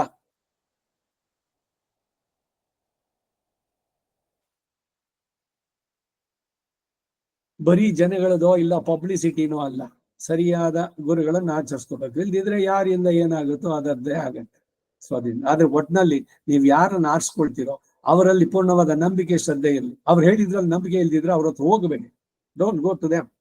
ಮತ್ತೆ ಇನ್ನೊಂದನ್ನು ಕೇಳೋದು ಬೇಡ ಅವ್ರನ್ನ, ಮತ್ತೆ ಮತ್ತೆ ಸಂದೇಹಗಳು ಬರೋದು ಬೇಡ. ಡೌಟ್ಸ್ಗಳು ಬರೋದೇ ತಪ್ಪು ಅಂತ ಹೇಳೋಲ್ಲ, ಅದನ್ನು ಸರಿಯಾಗಿ ಕ್ಲಿಯರ್ ಮಾಡಿ ಅವ್ರು ಹೇಳೋದ ಮೇಲೆ ಅದರಲ್ಲಿ ನಿಮ್ಗೆ ನಂಬಿಕೆ ಇರಬೇಕು. You must believe that. Yes, ರಾಮಾನುಜರು ಹೇಳಿದ್ದೆ ಹೆಂಗ್ ಸರಿ? ವೇದಾಂತೇಶಿಗರು ಯಾವ ಕಾಲ? ಅದ್ಯಾಕೆ ಅವ್ರು ಹೇಳಿದ್ದೆ ಸರಿ ಆಗ್ಬೇಕು? ಇನ್ನು ಬೇರೆ ವ್ಯೂನು ಇರ್ಬೋದಲ್ಲ, ನಂದು ಒಂದಿದೆ ಅನ್ಬೋದು, ಮಾಡ್ಕೊಳ್ಳಿ. ನಮಗೆ ನಮ್ಮ ಆಚಾರ್ಯರು ಹೇಳಿದ್ದು ಪೂರ್ಣವಾಗಿ ಸಮಂಜಸ, ಯಾಕೆಂದ್ರೆ ಅವರೆಲ್ಲ ಚರ್ಚೆ ಮಾಡಿದ್ದಾರೆ ಎಲ್ಲವನ್ನು. ಏನಾದ್ರು ಏನೇನು ಅದಕ್ಕೆ ಅಬ್ಜೆಕ್ಷನ್ಸ್ ಬರ್ಬೋದೋ ಎಲ್ಲದನ್ನ ಓವರ್ ರೂಲ್ ಮಾಡಿ ಕಡೆಗೆ ಇದು ಸಿದ್ಧಾಂತ ಅಂತ ಹೇಳಿದ್ದಾರೆ. ಅದು ಸಿದ್ಧಾಂತ ಆದ್ಮೇಲೆ ಇನ್ನು ಅದಕ್ಕೆ ಮತ್ತೆ ಇನ್ನೊಂದ್ಸಲಿ ಏನು ಕ್ವಶನ್ಸ್ ಇಲ್ಲದೆ ಹೊಸ ರಿಸರ್ಚು ಅದೆಲ್ಲ ಔಟ್ಡೇಟೆಡ್. ಅಂದ್ರೆ ಈ ತುಪ್ಪ ಇವಾಗ ಸಿದ್ಧವಾಗಿದೆ, ಅದನ್ನ ಚಪ್ಪರಿಸಿ ತಿನ್ನೋದ್ರಲ್ಲಿ ಇದೆ ಆನಂದವಾಗಿ. ಅದು ಬಿಟ್ಟು ಅದೆಲ್ಲ ಹಂದೆ ಮಾಡಿದ್ದು ಎಲ್ಲರೂ ಸುಮ್ನೆ ಮೊಸರು ಕಡ್ದು ಬೆಣ್ಣೆ ಮಾಡಿ ಕಾಸಿ ತುಪ್ಪ ಮಾಡಿ. ನಾ ತುಪ್ಪಕ್ಕೆ ಒಂದ್ ಸ್ವಲ್ಪ ಹೆಪ್ಪಾಗ್ತೀನಿ, ಹೊಸದಾಗಿ ಏನಾದ್ರು ಹೊಸದಾಗಿ ರಿಸರ್ಚ್ ಮಾಡ್ತೀನಿ ಅಂದ್ರೆ ಎಂತ ಬೆಪ್ಪನಾಗ್ತಾನೋ ಅದಾಗತ್ತೆ. ಹಿಂದಿನವ್ರು ಹೇಳಿದ್ದೆಲ್ಲಾನು ಎಲ್ಲ ಔಟ್ಡೇಟೆಡ್. ಇಂದಿನ ಮಾಡರ್ನ್ ಸೈನ್ಸ್ ಹೇಳುತ್ತೋ ಅದೇನೆ. ಈ ಗೂಗಲ್ ವಾದ್ಯಾರು ಅವನು ಹೇಳಿದ್ದೇನೆ ಎಲ್ಲವೂ. ಆ ಗೂಗಲ್ ನಲ್ಲಿ ಆನ್ಸರ್ ಮಾಡೋರು ಯಾರು? ಅವರ ಯೋಗ್ಯತೆಗಳೇನು? ಏನ್ ಓದಿದ್ರು ಅವರು? ವಿಕಿಪೀಡಿಯಾ ಅದೊಂದು ಇದೊಂದು, ಇಲ್ಲ ಅನುಷ್ಠಾನ ಇದೆಯಾ ಅಲ್ಲಿ? ಎಲ್ಲ ಪ್ರಶ್ನೆಗಳು. ಅದರಿಂದ ಸರಿಯಾದ ಗುರುವನ್ನ ಆಶ್ರಯಿಸಬೇಕು. ನ್ಯಾಸ ವಿಂಶತಿ ಮೊದಲನೇ 2ನೇ ಶ್ಲೋಕದ ಆ ವ್ಯಾಖ್ಯಾನ ನೋಡಿ ದೇಶಿಗರು. ಹೋಗೋಣ ಮುಂದಕ್ಕೆ. ಜ್ಞಾತ್ವ ಅನನ್ಯ ಮನಸಃ ಎಂಬ ಪ್ರಯೋಗಗಳನ್ನು ಇಟ್ಕೊಂಡು ಇಲ್ಲಿ ಹೇಳಿದ್ದು. ಶ್ರೀಮದ್ ರಹಸ್ಯತ್ರೈಸಾರದ್ದು ಬಂತಲ್ಲ, ಇದೆಲ್ಲ ಆಯ್ತು. ತ್ರೈವಿದ್ಯಾಸ್ತು ವೇದಾಂತ ಅರ್ಥಗಳಿಲ್ಲದೆ ಬರೀ 3 ವೇದಗಳನ್ನು ಮಾತ್ರ ತಿಳಿದವರು ವೇದ ಪ್ರತಿಪಾದ್ಯ. ಆ ವೇದಗಳಲ್ಲಿ ಪ್ರತಿಪಾದಿಸಲ್ಪಟ್ಟಂತಹ ಕೇವಲ ಇಂದ್ರಾದಿಗಳನ್ನು ಕುರಿತು ಮಾಡಿದ ಯಾಗ ಶಿಷ್ಟ ಸೋಮಾನ್ ಪಿಬಂತಹ ಯಾಗಶೇಷವಾದ ಸೋಮಪಾನವನ್ನು ಮಾಡುವರಾಗಿ ಅದರಿಂದ ಪೂತಪಾಪಾಹ ಅಂದರೆ ಸ್ವರ್ಗಾದಿ ಪ್ರಾಪ್ತಿ ವಿರೋಧಿ ಪಾಪಾತ್ ಪೂತಾಹ ಸ್ವರ್ಗವೇ ಮೊದಲಾದವುಗಳ ಪ್ರಾಪ್ತಿಗೆ ವಿರೋಧವಾದ ಪಾಪಗಳಿಂದ ಬಿಡುಗಡೆಯನ್ನು ಹೊಂದಿದ್ದರಿಂದ ಪರಿಶುದ್ಧರಾಗಿ, ಇದರಿಂದ ಸರ್ವ ಪಾಪಗಳು ತೊಲಗಲಿಲ್ಲ. ಇವರು ಸ್ವರ್ಗಕ್ಕೆ ಹೋಗೋದಕ್ಕೆ ಏನು ಅಡ್ಡಿಯಾಗಿತ್ತೋ ಅದು ಹೋಯ್ತು ಅಷ್ಟೆ. ಉಪಯೋಗಿಸೋ ಪದಗಳು ಒಂದೊಂದು ಬಹಳ ಕ್ಲಾರಿಟಿ ಇಲ್ಲಿ. ಸ್ವರ್ಗ ಕಾಮೋ ಯಜೇತ, ಸ್ವರ್ಗ ಬೇಕು, ಸ್ವರ್ಗವಾಸ. ಏನು ಸ್ವರ್ಗದಲ್ಲಿ ಇದೆ? ರಾಂಬೆ ಊರ್ವಶಿ ಅವ್ರ ಜೊತೆ ಸುತ್ತಬಹುದು, ಫ್ರೀಯಾಗಿ. ಗೋವಾಗ ಹೋದ್ರೆ ಹೆಂಡ ಕುಡಿಬಹುದಂತೆ ಫ್ರೀಯಾಗಿ, ಟ್ಯಾಕ್ಸ್ ಇಲ್ಲ. ಆಗ ಅಲ್ಲೂ ಕುಡೀರಿ, ಮದ್ದು ಏನು ಸುರಾಪಾನ ಅಲ್ಲಿ. ಆ ಸ್ವರ್ಗದ ಭೋಗ ಅಂದ್ರೆ ಇಷ್ಟೇ ತಾನೆ. ಈ ಕುಲಶೇಖರ ಆಳ್ವಾರ್ದು ಓದ್ ನೋಡಿ. ಉರುಪಶಿಯು ಮೇನಕೆಯು ಪಾಡಲ್ ಆಡಲವನ್ ಆದರಿ ಏನ್, ನನಗ್ ಬೇಡ ಅದು.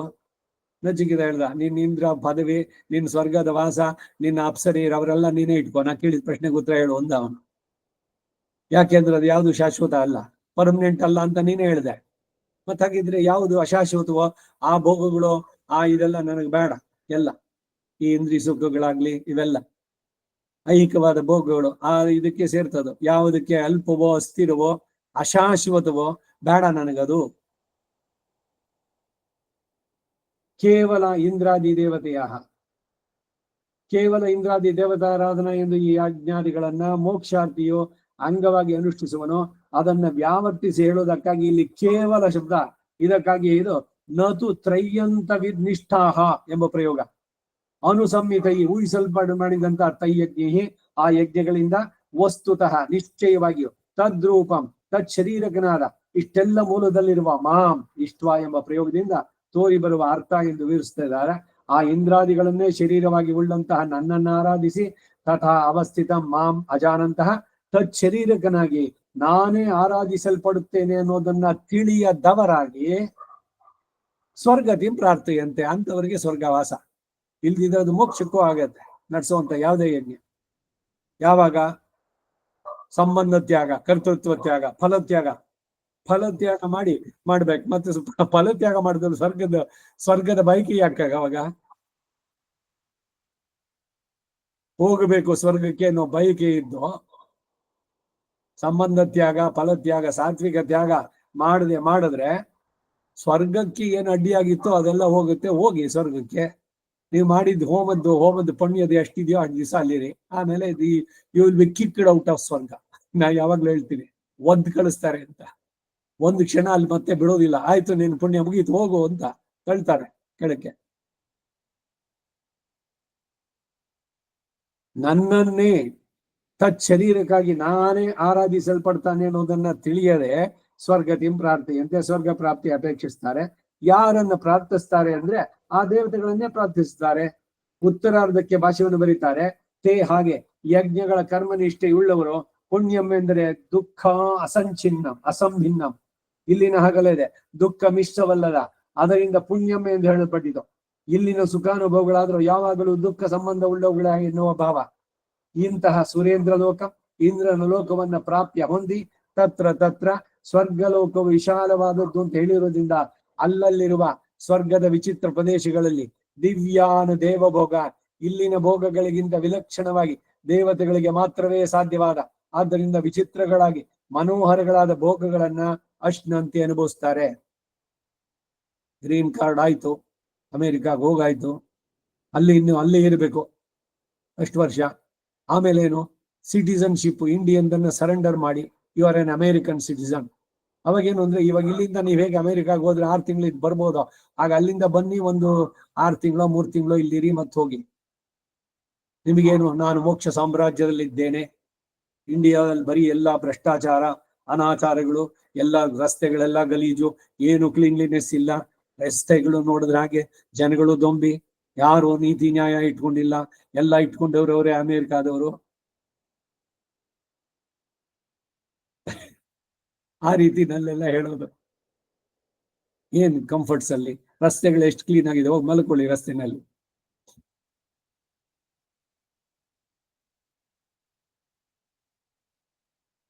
ಇಲ್ಲಿನ ಸುಖಗಳಿಗಿಂತ ಉತ್ಕೃಷ್ಟವಾದ ಸುಖಗಳು ದೊರೆಯೋದ್ರಿಂದ ಅದು ದಿವ್ಯಾನ ಎಂಬ ಪ್ರಯೋಗ. ಇದರಿಂದ ನಶ್ವರತ್ವವಿಲ್ಲ ಎಂದು ಊಹಿಸತಕ್ಕದ್ದಲ್ಲ. ನಶ್ವರವಾದದ್ದು ಅಂತ ಇಲ್ಲ, ಸ್ವರ್ಗಕ್ಕೆ ಹೋಗ್ಬಿಟ್ರೆ ಅದೇ ಪರ್ಮನೆಂಟ್ ಅಲ್ಲ. ತಂ ವಿಶಾಲಂ ಸ್ವರ್ಗಲೋಕಂ ಭಂಕ್ತ್ವ, ಅಂತಹ ವಿಶಾಲವಾದ ಸ್ವರ್ಗಲೋಕವನ್ನು ಅನುಭವಿಸಿ, ಅಂದ್ರೆ ಅಲ್ಲಿ ಭೋಗಗಳನ್ನೆಲ್ಲ ಅನುಭವಿಸಿ.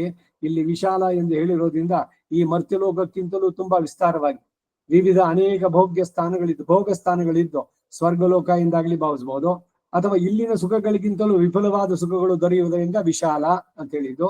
ತಾದ ಅನುಭವ ಹೇತುಭೂತ, ಆ ಉಪಭೋಗಗಳಿಗೆ ಕಾರಣಭೂತವಾದಂತಹ ಪುಣ್ಯ ಸುಕೃತವು ಕ್ಷೀಣೆ ಗತಿಸಿ ಹೋಗಲಾಗಿ ಪುನರಪಿ ಮರ್ತ್ಯಲೋಕಂ ವಿಶಂತಿ, ಪುನಃ ಈ ಮನುಷ್ಯ ಲೋಕವನ್ನು ಪ್ರವೇಶಿಸ್ತಾರೆ.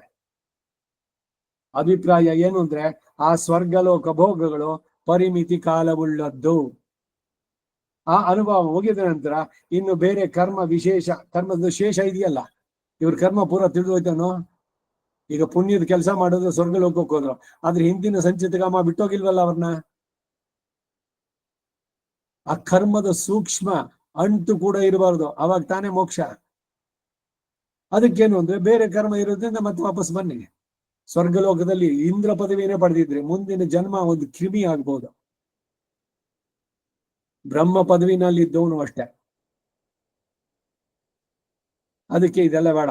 ಅಪಿಮೇ ಜನ್ಮ ಚತುರ್ಮುಖಾತ್ಮನ, ನೀನು ನಿನ್ನ ಬಿಟ್ಟು, ನಿನ್ನ ದಾಸರ ಸಂಘ ಒಡನಾಟ ಬಿಟ್ಟು ನನಗೆ ನೀನು ಬ್ರಹ್ಮ ಪದವಿ ಕೊಡೋದಾದ್ರೆ ಬೇಡ. ಅಥವಾ ತವ ದಾಸ್ಯ ಸುಖೈಕ ಸಂಗೀನ ಭವನೇಶ್ಚಸ್ತು ಕೀಟ, ನಾನು ಒಂದು ಕೀಟ ಮಾಡು ಸಾಕು. ಎಲ್ಲಿ ಗೋಷ್ಠಿ ಸೇರಿದಾರೋ ದೇವಸ್ಥಾನದಲ್ಲಿ ಪ್ರತಿದಿನ ಪಾರಾಯಣ ಇಟ್ಕೊಂಡಿದ್ದಾರೆ, ಅಲ್ಲೊಂದು ಜಿರ್ಲೆ ನಾನು ಸಾಕು. ದೇವಸ್ಥಾನದಲ್ಲಿ ಜಿರ್ಲೆ ಆಗಿದ್ದು ಏನು ಅಂದ್ರೆ ಬೆಳಗಾದ ತಕ್ಷಣ ಅವರು ಪಾರಾಯಣ ಮಾಡ್ತಿರ್ತಾರೆ, ಕೂತ್ಕೊಂಡು ಕೇಳ್ತಾ ಇರೋದು. ಹೀಗೆ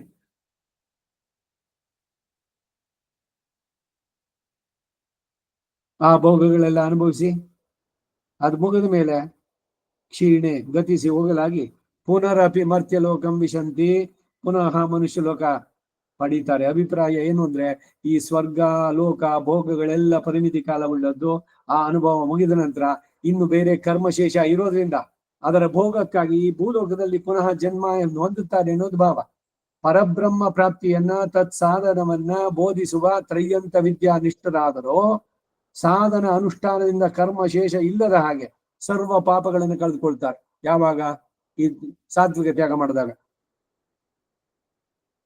ಬ್ರಹ್ಮ ವಿದ್ಯಾನಿಷ್ಠರಲ್ಲದೆ ಬರೀ ತ್ರಯೀ ಧರ್ಮವನ್ನು ಮಾತ್ರ ತಿಳಿದು ಅನುಷ್ಠಿಸಿ ಕಾಮ್ಯ ಫಲಾಭಿಲಾಷಿಯಾದವರಿಗೆ ಇಂತಹ ಪುನರಾವೃತ್ತಿ ಅದು ತಪ್ಪಿದ್ದಲ್ಲ ಅನ್ನೋದನ್ನ ಮುಂದೆ ತಿಳಿಸ್ತಾರೆ. ಏವಂ ಎಂಬುದರ ಅರ್ಥವನ್ನು ಉಪಪಾದಿಸ್ತಾರೆ. ಏವಂ ಹೀಗೆ ಅಂದ್ರೆ ತ್ರಯ್ಯಂತ ಸಿದ್ಧ ಜ್ಞಾನ ವಿದುರಾಹ, ವೇದಾಂತ ಉಪನಿಷತ್ತುಗಳಲ್ಲಿ ಸ್ಥಾಪಿತವಾದ ಪರಬ್ರಹ್ಮ ಜ್ಞಾನ ಶೂನ್ಯರಾದಂತಹ ಕಾಮ ಸ್ವರ್ಗಾದಿ ಕಾಮಹ, ಇದು ಕಾಮಹ ಅನ್ನೋದರ ಅರ್ಥ. ಅಭಿಲಷಿತಗಳಾದ ಸ್ವರ್ಗವೇ ಮೊದಲಾದವುಗಳಲ್ಲಿ ಅಪೇಕ್ಷೆ ಉಳ್ಳವರು ಇಲ್ಲಿ ಸ್ವರ್ಗೋಪಭೋಗಗಳನ್ನು ಹೇಳಿರೋದು. ಇತರ ಲೋಕ ಉಪಭೋಗಗಳಿಗೂ ಇದು ಉಪಲಕ್ಷಣ. ಏನೇನು ಇಂದ್ರಿಯಗಳ ಬಯಕೆಗಳನ್ನು ತೀರಿಸುವಂತಹದ್ದಿದೆಯೋ ಅದೆಲ್ಲದಕ್ಕೂ ಅನ್ವಯ ಅಂತ ಆದಿ ಅಂತ ಹೇಳಿದ್ದು. ಆಗ್ಲಿ ಮೋಕ್ಷವು ಫಲವಾಗಿ ಅದು ಅಪೇಕ್ಷಿಸಲ್ಪಡೋದ್ರಿಂದ ಅದು ಕಾಮಹ ಎಂಬಲ್ಲಿ ಮೊದಲನೇ ಕಾಮ ಶಬ್ದದಲ್ಲಿ ಸೇರಿಲ್ವೋ ಅಂತಂದ್ರೆ ಈ ಶ್ಲೋಕದಲ್ಲಿ ಅದು ಅಭಿಪ್ರೇತವಲ್ಲ ಅಂತ ತಿಳಿಸೋದಕ್ಕಾಗಿ ಕಾಮ್ಯ ಸ್ವರ್ಗಾದಿ ಕಾಮಹ ಎಂಬ ಭಾಷ್ಯ. ಕೇವಲಂ ತ್ರಯೀ ಧರ್ಮ ಮನುಪ್ರಪನ್ನಾಹ, ಬರೀ ವೇದಗಳಲ್ಲಿ ಹೇಳಿರುವ ಧರ್ಮಗಳನ್ನು ಮಾತ್ರ ಅನುಷ್ಠಿಸುವರು. ಗತಾಗತಂ ಲಭಂತೆ, ಹೋಗಿ ಬರುವ ಪುನರಾವೃತ್ತಿಯನ್ನು ಅಂತಾರೆ. ಅಂದ್ರೆ ಅಲ್ಪ ಅಸ್ಥಿರಸ್ಸನ್ ಸ್ವರ್ಗಾದೀನ್ ಅನುಭೂಯ ಪುನಃ ನಿವರ್ತಂತೆ ಇತ್ಯರ್ಥ. ಅಲ್ಪ ಅಸ್ಥಿರಗಳಾದ ಸ್ವರ್ಗಾದಿ ಭೋಗಗಳನ್ನು ಅನುಭವಿಸಿ ಪುನಃ ಹಿಂತಿರುಗಿ ಬರ್ತಾರೆ. ಸ್ವರ್ಗಾದಿಗಳಿಗೆ ಹೋಗೋದು ಅಲ್ಲಿಂದ ಇಲ್ಲಿಗೆ ಬರೋದೇ ಗತಾಗತ, ಗತ ಆಗತ, ಹೋದ ಮತ್ತು ಬಂದ.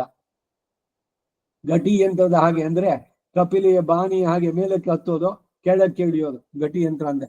ಈ ಹಳ್ಳಿಗಳಲ್ಲಿ ಈ ಒಂದ್ ಗದ್ದೆ ಇದು ಸ್ವಲ್ಪ ಎತ್ತರದಲ್ಲಿ ಇನ್ನೊಂದ್ ಕಡೆ ಇದೆ ಅಂದ್ರೆ ಅಲ್ಲೊಂದು ಯಂತ್ರ ತರ ಆಗಿರ್ತಾರೆ.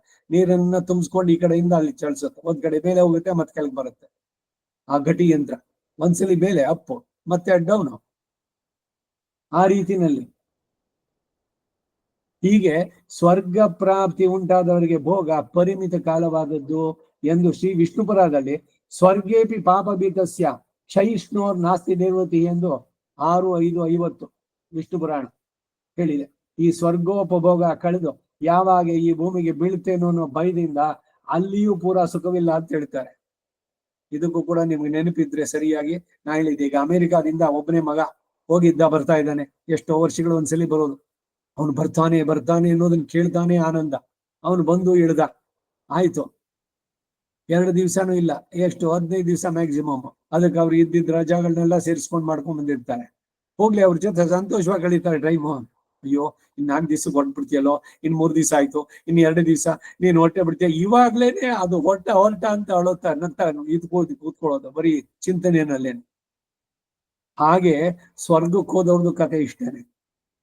ಪುಣ್ಯದಿಂದ ಏನೋ ಬಂದೆ ಸ್ವರ್ಗಕ್ಕೆ, ಆಹಾ ಎಷ್ಟು ಎಲ್ಲ ಚೆನ್ನಾಗಿದೆ ಇಲ್ಲಿ, ಬೆಳಗ್ಗೆ ರಂಬೆ ಜೊತೆ, ಸಾಯಂಕಾಲ ಊರ್ವಶಿ ಜೊತೆ, ಆಮೇಲೆ ತಿಲೋತ್ತಮೆ ಜೊತೆ, ಮುಗ್ದೋಗುತ್ತಲ್ಲ ಇದು ಪುಣ್ಯದ ಗತಿ. ಮುಗ್ದಿದ ತಕ್ಷಣ ಆ ಯೋಚನೆ, ಹಾಗೆ ಆ ಭಯದಿಂದ ಅಲ್ಲಿಯೂ ಪೂರಾ ಸುಖವಿಲ್ಲ ಅಂತಾರೆ. ಹಾಗೆ ಇಲ್ಲಿ ಮಗ ಬಂತ ಅಂತಾನು ಸುಖ ಇಲ್ಲ, ಯಾಕೆಂದ್ರೆ ಹೊರಟು ಬಿಡ್ತಾನಲ್ಲ ಅನ್ನೋ ದುಃಖ. ಅಲ್ಲಿಯೂ ಕೂಡ ಸ್ವರ್ಗಾನುಭವಕ್ಕಿಂತ ಬ್ರಹ್ಮಾದಿಗಳ ಉತ್ಕೃಷ್ಟ ಸುಖವಿಲ್ವೇ ಎಂಬ ಭಾವದಿಂದ ಕೂಡ ದುಃಖ ಉಂಟು. ಆ ಸುಖವು ಅಲ್ಪಕಾಲಿಕವೇ ಎಂಬ ಭಾವನೆಯಿಂದ ಅತಿ ದುಃಖವು ಪೂರ ಮುಗಿದು ಹೋದಾಗ ಅತ್ಯಂತ ದುಃಖವು ಅಲ್ಲಿಯೂ ಉಂಟು ಅನ್ನೋದನ್ನ ಮರ್ತ್ಯ ಲೋಕಕ್ಕೆ ಹೋದ ನಂತರ ಮುಂದಕ್ಕೆ ಇನ್ನು ಯಾವ ದುರ್ಗತಿಗಳೋ ಎಂಬ ಭಯ ಉಂಟಾದರೆ ಆ ದುಃಖದ ದುಸ್ಸಹತ್ವವನ್ನು ಹೇಳೋದೇ ಕೆಲಸ ಅಲ್ವಾ, ಹೇಳುವ ಕೆಲಸನೇ ಇಲ್ಲ ಅಂತಾರೆ. ಅಂದ್ರೆ ಏನದನ್ನ ಹೇಳಲೇಬೇಕಾಗಿಲ್ಲ. ಮತ್ತೆ ಈ 20-21 ಶ್ಲೋಕಗಳಲ್ಲಿ ತ್ರೈಧರ್ಮ ಮನುಪ್ರಪನ್ನಾಹ ಕಾಮಕಾಮಾಹ ಅಂತ ಹೇಳಲ್ಪಟ್ಟಿರುವವರು ಅರ್ಥಾರ್ಥಿ ಶಬ್ದಗಳಿಂದ ಹೇಳಲ್ಪಟ್ಟಂತ ಭಕ್ತರೇನೆ ಅಲ್ಲವೇ?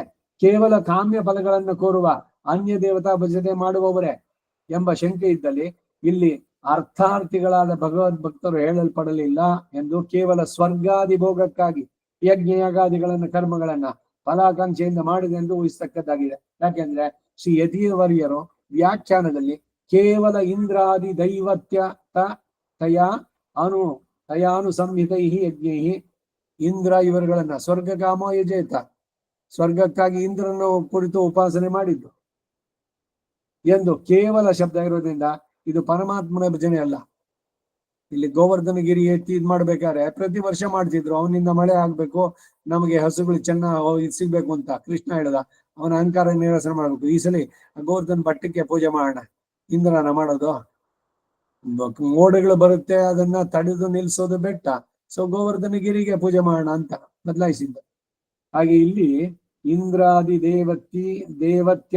ದೇವತ್ಯತಯ ಅನುಸಂಹಿತ ಯಜ್ಞ ಅನ್ನೋ ಶಬ್ದ ಇದೆಯಲ್ಲ, ಪರಮಾತ್ಮನ ಭಜನೆ ಇಲ್ಲ ಇಲ್ಲಿ, ಇಂದ್ರನ ಭಜನೆ.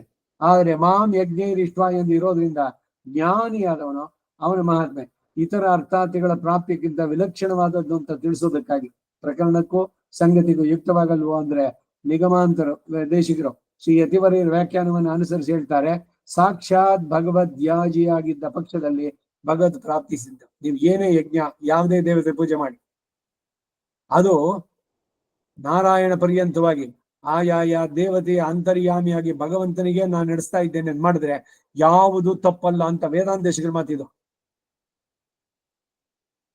ಸಾಕ್ಷಾತ್ ಭಗವದ್ಯಾಜಿ ಆಗಿದ್ದ ಪಕ್ಷದಲ್ಲಿ ಭಗವತ್ ಪ್ರಾಪ್ತಿ ಸಿದ್ಧ. ಆದ್ದರಿಂದ ಇವರ ಹಿಂದೆ ಗೀತೆಯಲ್ಲಿ 9, 23, 24, 25 ಶ್ಲೋಕದಲ್ಲಿ ಹೇಳಬಹುದಂತಹ ಅನ್ಯ ದೇವತಾ ಭಕ್ತರು ಅಂತ ಇಲ್ಲಿ ಅರ್ಥ ಮಾಡ್ತಾರೆ. ಆದ್ದರಿಂದ ಮಾಂ ಯಜ್ಞೈರಿಷ್ಟ್ವ ಎಂಬುದಕ್ಕೆ ತಥಾವಸ್ಥಿತ ಮಾಂ ಅಜಾನಂತಹ ಎಂಬ ವ್ಯಾಖ್ಯಾನವನ್ನು ಅನುಸರಿಸಿ ದೇಶಿಕರವರು ಕೂಡ ಸಹ ಮಾಂ ಎಂಬ ಪ್ರಯೋಗ ಪರಮ ಪುರುಷನೆನಿಸುವ ಶ್ರೀಕೃಷ್ಣ ಭಗವಾನ್ರವರ ಹೇಳಿಕೆ ಮಾತ್ರವೇ ವಿನಃ ಆ ಕಾಮರಿಗೆ ಅಂತಹ ಅನುಸಂಧಾನ ಜ್ಞಾನ ಇಲ್ಲ ಎಂದು ತೋರಿಸುವುದಕ್ಕಾಗಿ ಉಪಪಾದಿಸಿದ್ದಾರೆ. ಯಾರನ್ನು ಕುರಿತು ಯಜ್ಞಗಳನ್ನು ಅನುಷ್ಠಿಸಿದ್ರು ಕೂಡ ಅಂತಹ ದೇವತೆಗಳನ್ನೇ ಅವರು ಪ್ರಾಪ್ತಿಯಂತೆ ಎಂದು ತೋರಿ ಬರುತ್ತೆ. ಈ ಶ್ಲೋಕದಲ್ಲಿ ತಾವು ಮುಖ್ಯವಾಗಿ ಗ್ರಹಿಸ್ತಕ್ಕಂಥ ವಿಷಯಗಳು ಯಾವುದು ಸಮರೈಸ್ ಮಾಡ್ತಾರೆ ನೋಡಿ. ಇಷ್ಟೋ ತನಕ ಮಾತಾಡಿದ್ದೆಲ್ಲ ಒಂದು, ವೇದಗಳ ಕರ್ಮಕಾಂಡಗಳೆಲ್ಲ ಅಲ್ಪ ಅಸ್ಥಿರಗಳಾದ ಸ್ವರ್ಗಾದಿ ಬೋಧಗಳನ್ನು ಹೇಳೋದ್ರಿಂದ ಅಂತಹ ಕಾಮ್ಯ ಕರ್ಮಗಳನ್ನೆಲ್ಲ ತ್ಯಜಿಸಿ ಉಪರಿತನ ಅದಕ್ಕೆ ಮೇಲೆ ಅದರ ಭಾಗವಾದ ಜ್ಞಾನ ಕಾಂಡದಲ್ಲಿ ಉಪನಿಷತ್ತುಗಳಲ್ಲಿ ಇರುವ ಮಹತ್ತಾದ ಶಾಶ್ವತವಾದ ಮೋಕ್ಷದಾಯಕ ಅನುಷ್ಠಾನಗಳೇ ಗ್ರಾಹ್ಯಗಳು. ಇದನ್ನೇ ಖಟಶ್ರುತಿ ಹೇಳುತ್ತೆ. ಯದಾ ಸರ್ವೇ ಪ್ರಮುಚ್ಯಂತೆ ಕಾಮ ಯಸ್ಯ ಹೃದಯ ಸ್ಥಿತಃ ಅಥ ಮರ್ತ್ಯೋ ಅಮೃತೋ ಭವತಿ ಅತ್ರ ಬ್ರಹ್ಮ ಸಮಶ್ನುತೆ. ಕಠೋಪನಿಷತ್ತು 2:3-14. ಹೃದಯದಲ್ಲಿರುವ ಎಲ್ಲ ಕಾಮ್ಯಗಳಲ್ಲಿ ಕಾಮವು ಯಾವಾಗ ಬಿಟ್ಟು ಹೋಗುತ್ತೋ ಆಗ ಆತನು ಇಲ್ಲಿಯೂ ಕೂಡ ಪರಬ್ರಹ್ಮೋಪಾಸನದಿಂದ ನಿರತಿಶಯ ಆನಂದವನ್ನು ಹೊಂದುತ್ತಾನೆ ಎಂಬ ಅರ್ಥ. ಎರಡನೇದು, ಇಂತಹ ಯಜ್ಞಗಳನ್ನು ಅನುಷ್ಠಿಸುವಾಗ ಪರಮಾತ್ಮನೇ ಆರಾಧ್ಯ ಎಂದು ಭಾವಿಸಿ ಅವುಗಳಲ್ಲಿ ಫಲಗಳನ್ನ ಕೋರದೆ ಉಪಾಯ ಅನುಷ್ಠಾನವನ್ನು ಮಾಡುವಂತಹ ಜ್ಞಾನಿಯೇ ಸರ್ವಶ್ರೇಷ್ಠ ಅಂತ ಹೇಳಿದ್ರು. ಸೊ ಅದರಿಂದ ದೇವತೆಗಳ ಉಪಾಸನೆ ನೀವು ನೋಡುವ ದೃಷ್ಟಿ ಇದು ಎರಡರಲ್ಲಿದೆ.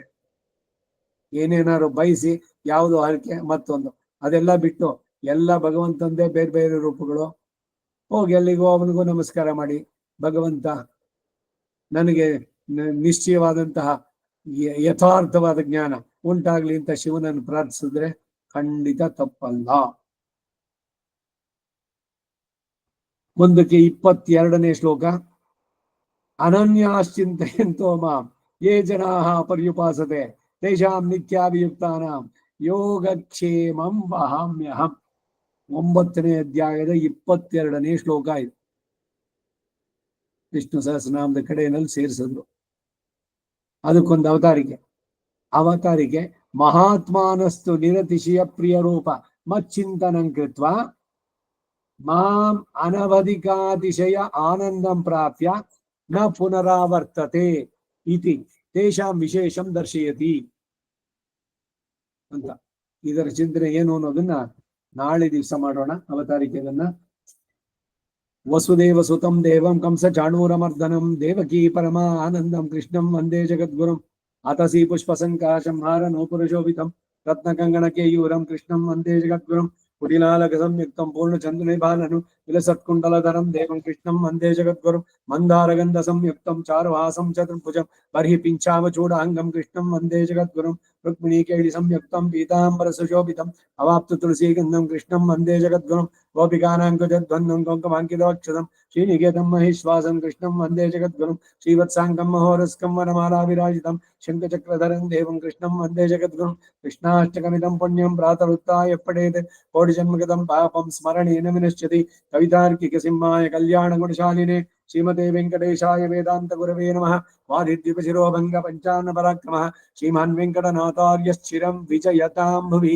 ಶ್ರೀಮತೆ ನಿಗಮಾಂತ ಮಹಾದೇಶಿಕಾಯ ನಮಃ. ಶ್ರೀ ವಿಜಯ ರಾಘವಾಚಾರ್ಯಾಯ ನಮಃ. ಸರ್ವಂ ಶ್ರೀ ವಾಸುದೇವಾರ್ಪಣಮಸ್ತು. ನಮಸ್ಕಾರ ಮಾಮ.